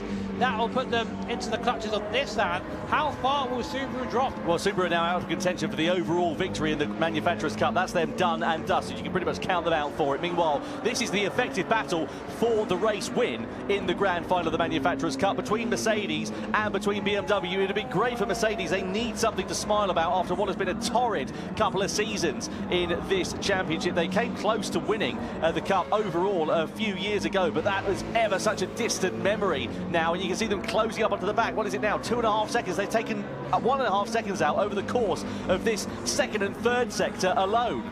What do you do if you're Mazda and Porsche right now? Because realistically, you're fighting each other, but you've got these 2 teams charging behind you. Do you just let them through, or do you fight for the win? But I don't think you can do anything, can you? Because the difference of pace and grit and performance between the soft tire and the hard tire is so vast. What, 2.2 seconds last time? I don't think there's going to be anything they can do. They're just going to go through like they're sitting still. Mercedes and BMW are surely going to go on in this battle for victory, and then you're going to have a battle for what is a 3rd place in this race that will be overall for the Manufacturers' Cup title. And whilst all this is happening, Mazda are closing on Team Porsche. The gap coming down from 7/10 to half a second though. Sam Cardinal in the RX Vision harrying the Porsche 911 in front at the moment. This is going to be such an exciting finish here to the Manufacturers Series in 2025. Benelli there though hunting both of them down in the AMG. So just to give you an idea, 16 points on offer for 3rd place, 14 points on offer for 4th place. So it's a 2-point swing in it, but there's 2 points in it between the gaps at the start of this race. Let's have a look though at what's happening here between Mazda and Porsche. They're going to start to get their elbows out here before too long. Lap 18 out of 20. Are we going to see a dive from Samuel Cardinal down the back straight in towards the hairpin bend? Sato goes to the defensive line on the inside. Cardinal looks towards the outside of the Mazda. Don't think he can make anything stick through there. Nothing opening on the switchback on the inside as well. But what is opening is an opportunity for AMG and for BMW in the battle for this victory. They're closing up onto the back of the top 2 at a vast rate of knots. And surely it's a matter of when and not if they're going to strike in this battle for victory here. But this is for everything. This is the battle for the win of the entire Manufacturers' Cup. Right now, Porsche and Mazda separated by less than 3/10 of a second. You can sense that Sam Cardinal thinks he can win this in that Mazda. He's got the pace. He's stayed with the Porsche. He's caught back up again. But can the Porsche hold him off? Can Sato hold off and take Porsche to a historic first Manufacturers' Cup win? As you said, Tom, a non-Japanese manufacturer has never won a Manufacturers' Cup or series event. So it's all going to come down to here's Benelli in the AMG. He's right at the back of the Mazda now. Yeah, we come through into the left and then the right-hander, and this is where Benelli's going to have so much more grip through the sweeping fast right-hander into the braking zone of the hairpin. We're going to go, and are we going to see Benelli launching his way through to the inside? Not quite on this occasion, but it's surely going to be the exit of the corner. Look at the traction he'll have underneath his right foot as we come down this 1 kilometre long back straight. He'll have more grip underneath him at this point. He'll have more grip into the braking zone, and surely he's going to be able to challenge for position. Mazda diving to the inside line then here, trying to defend that position. Benelli looking for a way through. Are we going to go nearly 3 abreast? Is he going to split the 2 of them? Into the braking zone we go. Benelli and Mercedes on the inside and through and into second. They split the top 2 on the hard competent tyre. On the exit of the corner though, Porsche are onto the curb, and here comes Benelli once more. He's got more grip on the exit of the corner. We come down the back straight we go, and Cardinal's ready to try and pick his pocket there as well. Side by side we are for second and third. Side by side we are also for the race lead. Into the braking zone. Around the outside goes Benelli. Contact there with Mazda. Goodness me, what drama we see on the penultimate lap. And the upshot is Lucas Bonelli goes from challenging to the victory to being out of contention. Surely there's a penalty on the way there. That is huge. They both just went to try and put out at the same time there. I mean, a bit of miscommunication between the two. I'd be interested to hear what the stewards say, but it'll be such a shame for it to end that way because Cardinal was looking fast. Regardless, though, penultimate lap, penultimate time through here right now. A 9/10 of a second gap for Team Porsche. Can Sato bring it home for this German manufacturer? But still in the background, look, BMW are there now. They're looking quick on that soft compounder tyre. It's 1, 2, 3 across the line. Your final lap here at Fukuoka. Will a steward's decision decide this race? We can only find out. Well, let's hope the decision comes before the end of this final lap. Through the first corner for the last time we go. Porsche, Mazda and BMW all in your picture at the moment. The soft tyre shod BMW of Seiya Suzuki, who is behind the wheel of that car at the moment, is surely going to be doing exactly what Lucas Bonelli was doing just one lap ago and threatening in this battle for the race lead. Down in towards the left-hander we go. Porsche leading the way for now. Samuel Cardinal, I don't think he's going to be quite close enough and gets a bit of a poor exit on the hairpin bend there, but where is Suzuki in relation to it? He's still 7/10 of a second away. He's not quite close enough to challenge at the moment. Mazda get a 2-second penalty for their involvement, so that is going to deny them an opportunity of the Manufacturers' Cup title here in 2025. And if Porsche rather I should say, are able to keep it on the straight and narrow and not come under any pressure from BMW in the closing stages of this one, they will be crowned as the champions of this season. What a shame for Team Mazda. Well fought there, and not a way you want to see one of these races end at all, but that does give breathing room to Sato. It is now a victory lap for Porsche and Sato. So many years we've been doing this. 2018 we started this series here, and ever since then we've never seen a non-Japanese manufacturer take the win here, but Porsche now only corners away from making Gran Turismo history. Well, what a season it has been for Team Porsche. Consistency creates champions, as the old adage goes, and that has certainly proven to be the case for the German manufacturer. Angelina Strozer of Chile, Jose Serrano of Spain, and Japan's Shota Sato, who is behind the wheel here in his home race in Fukuoka, will come around the final corner. Porsche become the Manufacturers' Cup champions of 2025 here in Japan. What a phenomenal season from the German manufacturers. They create history in the Gran Turismo World Series to become the first ever non-Japanese manufacturer to win the crown. BMW over the line in second place, and Mazda, against all the odds, despite that penalty on the final lap, complete the podium in third position. What a season, what an end to that race, what drama we've had here in Japan. And look what that means there for the boys at Team Porsche. You know, Angel's been trying to get this team to a Manufacturers' Cup Series win for years and years now. So, I mean, his story is inspirational. The comeback from injury and to now this, undoubtedly the highlight of his Gran Turismo career. Jose Serrano again showing you why he's one of the best drivers in Gran Turismo. Flawless stint from him, and Sato as well, holding on under pressure to take a win there. That must felt sweet to bring that car home in front of his home audience here. But commiserations to Team Mazda. Just, we said one small mistake is all it took, and that put Cardinal out of contention. Very, very fine margins, as always, in the GT World Series, and you can see the disappointment there for Mazda and for Samuel Cardinal, that mistake on the final lap, and what it's cost them, what it's cost some of the drivers here tonight as well. Goodness me, what a job though from Team Porsche. They become the Manufacturers' Cup champions of 2025, and Angelina Strozer in particular will be thoroughly delighted with that. As Jimmy alluded to, a couple of years ago he had a terrible injury, broke his leg after a motorcycle accident, bounced back from that, returned to the GT World Series, and ever since then you felt like he's been on the precipice of greatness, and he proved that greatness along with his team here tonight, and now the grandstand will rise for them in Japan. So you can see the race as we got underway for the grand final here at Abu Dhabi. Porsche led the initial stages of this one with Honda in second place. Of course, the top two of Porsche and Mazda started this one on the soft corner tyre, so they had a clear advantage in the first phase of it. Yeah, they're just sort of really showing their intention there. Go hard early and try and build that gap. We saw Coburn and Jose Serrano get quite close, including at this moment here where Kokubun actually ended up slapping the back end there of Porsche's Jose Serrano. Serrano, masterful recovery, just by keeping that head as Kokubun there, showing his good sportsmanship and giving the place back. Well, you know what sportsmanship is all about. It's not doing things that make you look bad. There were a couple of moments that Mazda had in that race that did make them look bad. Meanwhile, this is one of them. We're coming down towards the final part of this race. Mazda were attacking, and then you just see they just misjudged it, biffed it into the side of Mercedes. It cost Benelli and AMG a chance of victory as well. I just don't think that's a 2-second penalty. I don't think it is. But that's not our job, is it? Our job is to sit here and celebrate these guys. Team Porsche, great result for those guys there.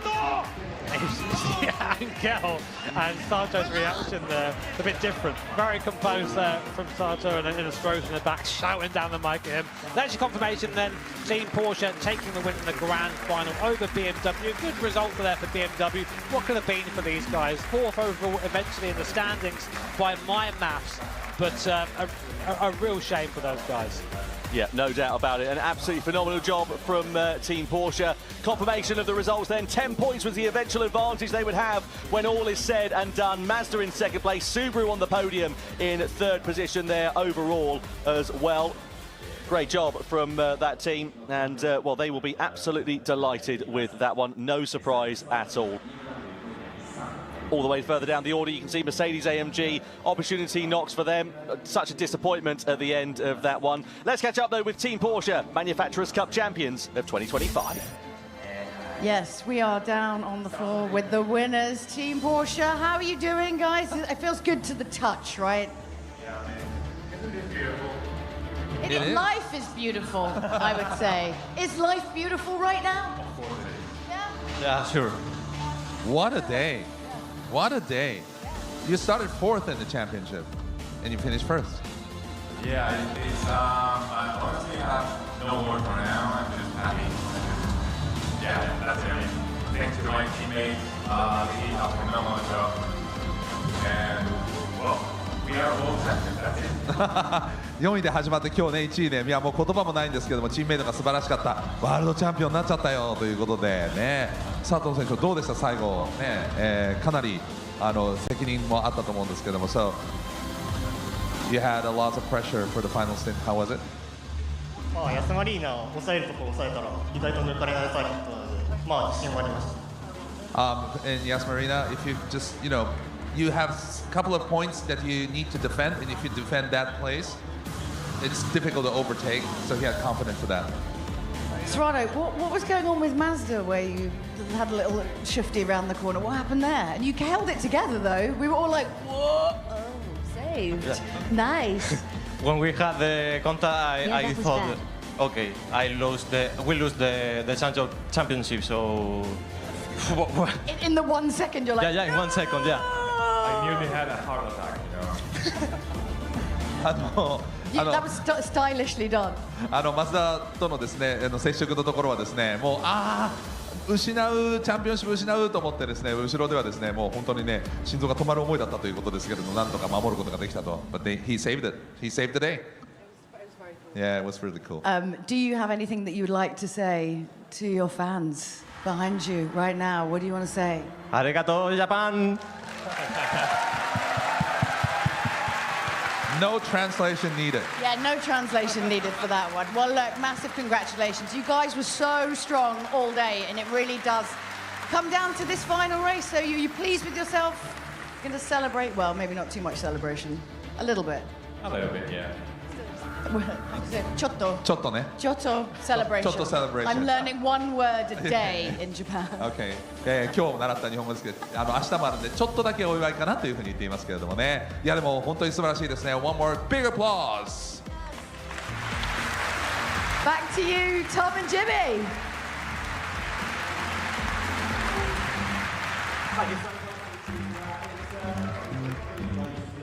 Weekend, brilliant season from the Manufacturers' Cup, and what a season it's been, especially for Team Porsche.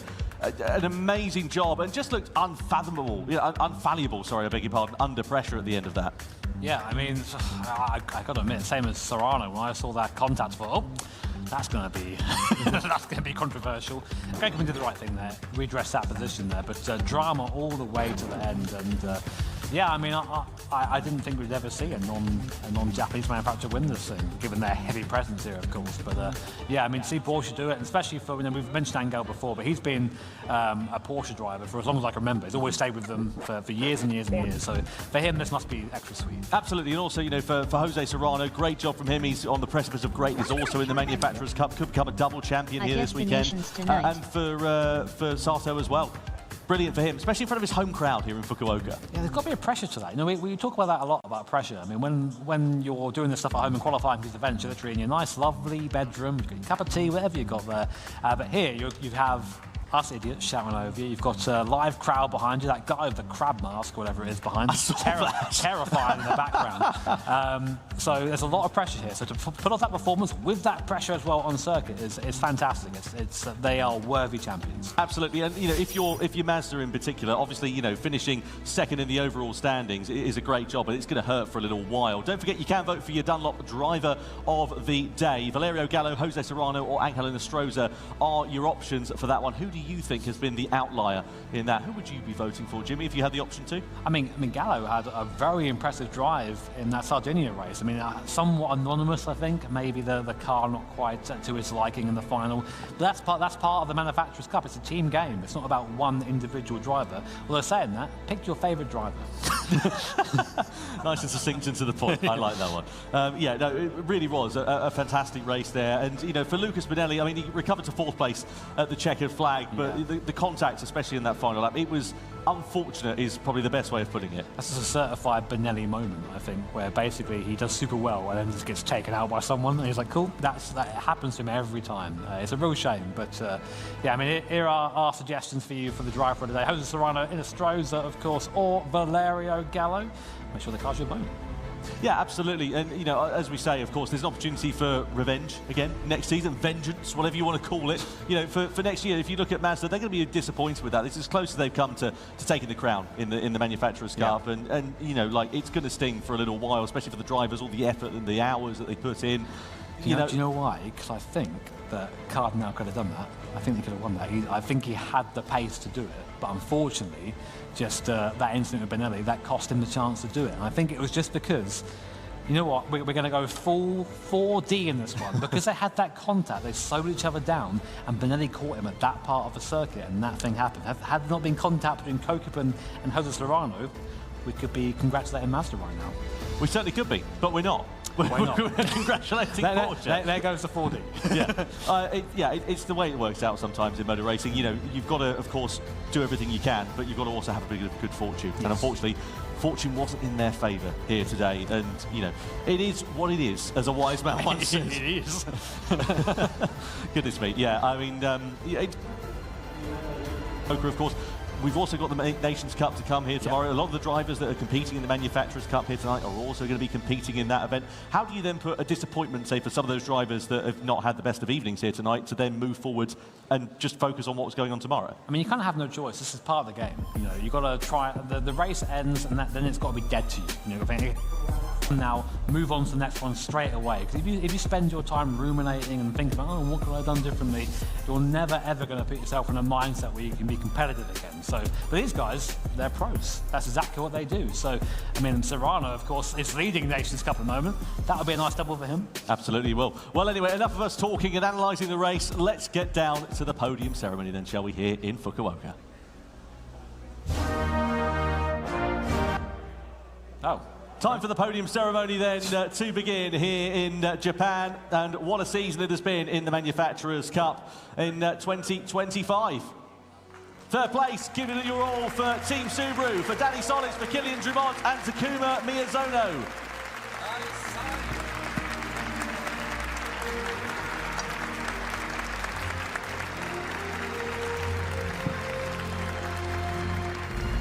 Second place for Team Mazda, Ryota Kokeman, Paul Yura and Samuel Cardinal.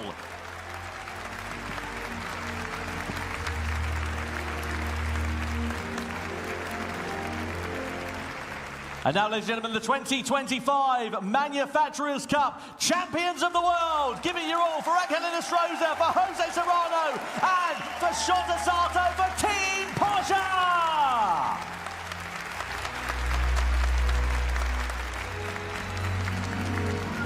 Now, ladies and gentlemen, please stand if you're able for the national anthem of our winning manufacturer of Germany.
The national anthem of Germany plays out here in Fukuoka for the Manufacturers' Cup champions of 2025, Team Porsche.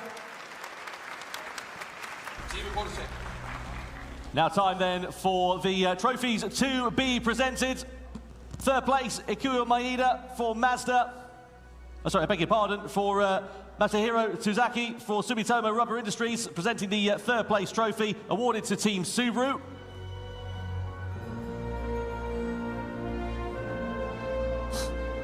Team Subaru, Danny Solis, Kilian Drumont and Takuma Miyazono in third position here today in Fukuoka. What a season the Japanese manufacturer have put together.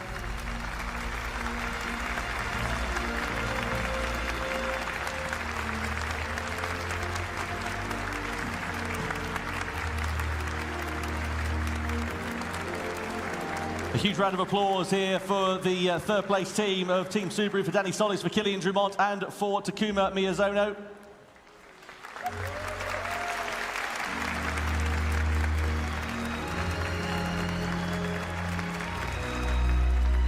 Now time for the second place trophy to be presented by Ikuyo Maeda for Mazda. Mazda finishing in second position here in the Manufacturers' Cup in 2025. Samuel Cardinal, Paul Ura and Ryota Kokeman are your three drivers that comprise of that team, and the medals being awarded to them.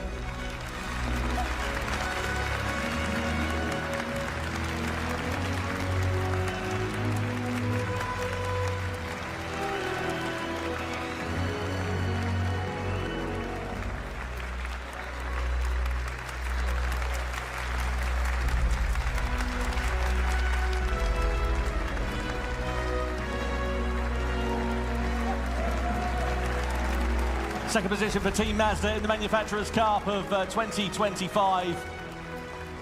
And now time then for the trophies to be presented by Gran Turismo series producer Kazunori Yamauchi as he makes his way onto the stage here in Fukuoka. First of all, the medals presented to Chile's Angel Estrada, to Spain's Jose Serrano, and to Japan's Shota Sato of Team Porsche. To a rapturous applause in front of the crowd here in Japan. And now time for the moment we've been waiting for the Manufacturers' Cup Trophy of 2025 to be held aloft by Team Porsche.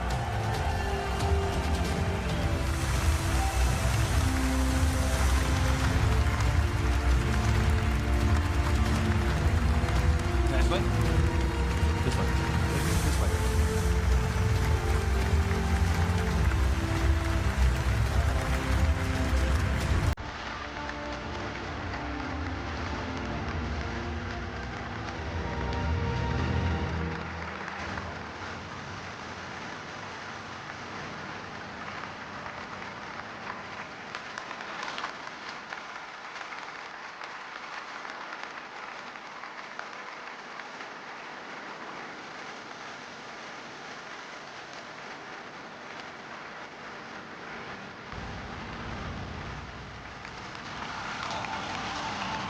Wow, my goodness. He thought it was over in that last minute. What a... Wow, that was great. Sasha. Yeah. That wasn't really a question. I'm just too excited. I can't make it out. All races were so excited. すべてのレースがどれも面白かったんですけど、どうですか? They agree with me. Every race was really exciting, and you know, you got so many goosebumps here tonight. Well, you need to come along to all the rounds, obviously, so you don't miss the action. Invite me. Yeah. I'm available. Guys, don't call us, we'll call you. Checker. Did you enjoy it? How's it feel to be back? You're not allowed to miss any more next year. Yeah, I think this is a reminder that I gotta stay around, eh? That's how you gotta do it. But yeah, same for me. When Angel's saying he had a heart attack, you should have seen us in the booth. Holy hell. I had to pick him up from the ceiling at one point, to be honest. We were like shouting for 2 seconds, right? I was like, wow! Yeah. Like, but you know, it was like, whoo.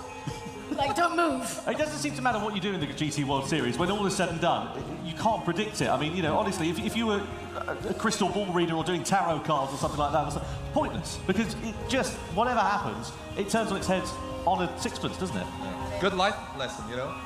Never give up. Never give up, kids. I thought you were going to say never read crystal balls then. Well, look, we have got an incredible another year to do next year. I know, let's get this one finished, but we do have tickets for Abu Dhabi, so if you ever fancy a little trip abroad, yeah, you can come along. Yeah, why not? アブダビね、ラウンド1すぐまた来年3月ありますので、ぜひ皆さんチケットを手に入れて来ていただきたいと思います。Yep, all right, so. That's going to be super cool. We're very, very excited. But don't go anywhere, because tomorrow we're going to have the grand finals of the Nations Cup. Ooh. 明日はネーションズカップです、ファイナル。明日も来る方、拍手 Okay, we'll see you tomorrow. Bye! また明日さよなら。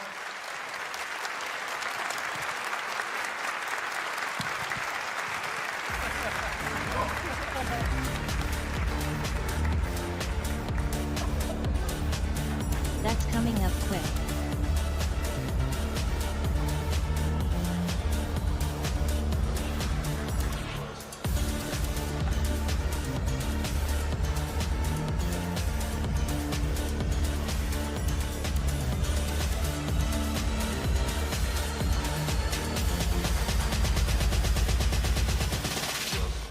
PlayStation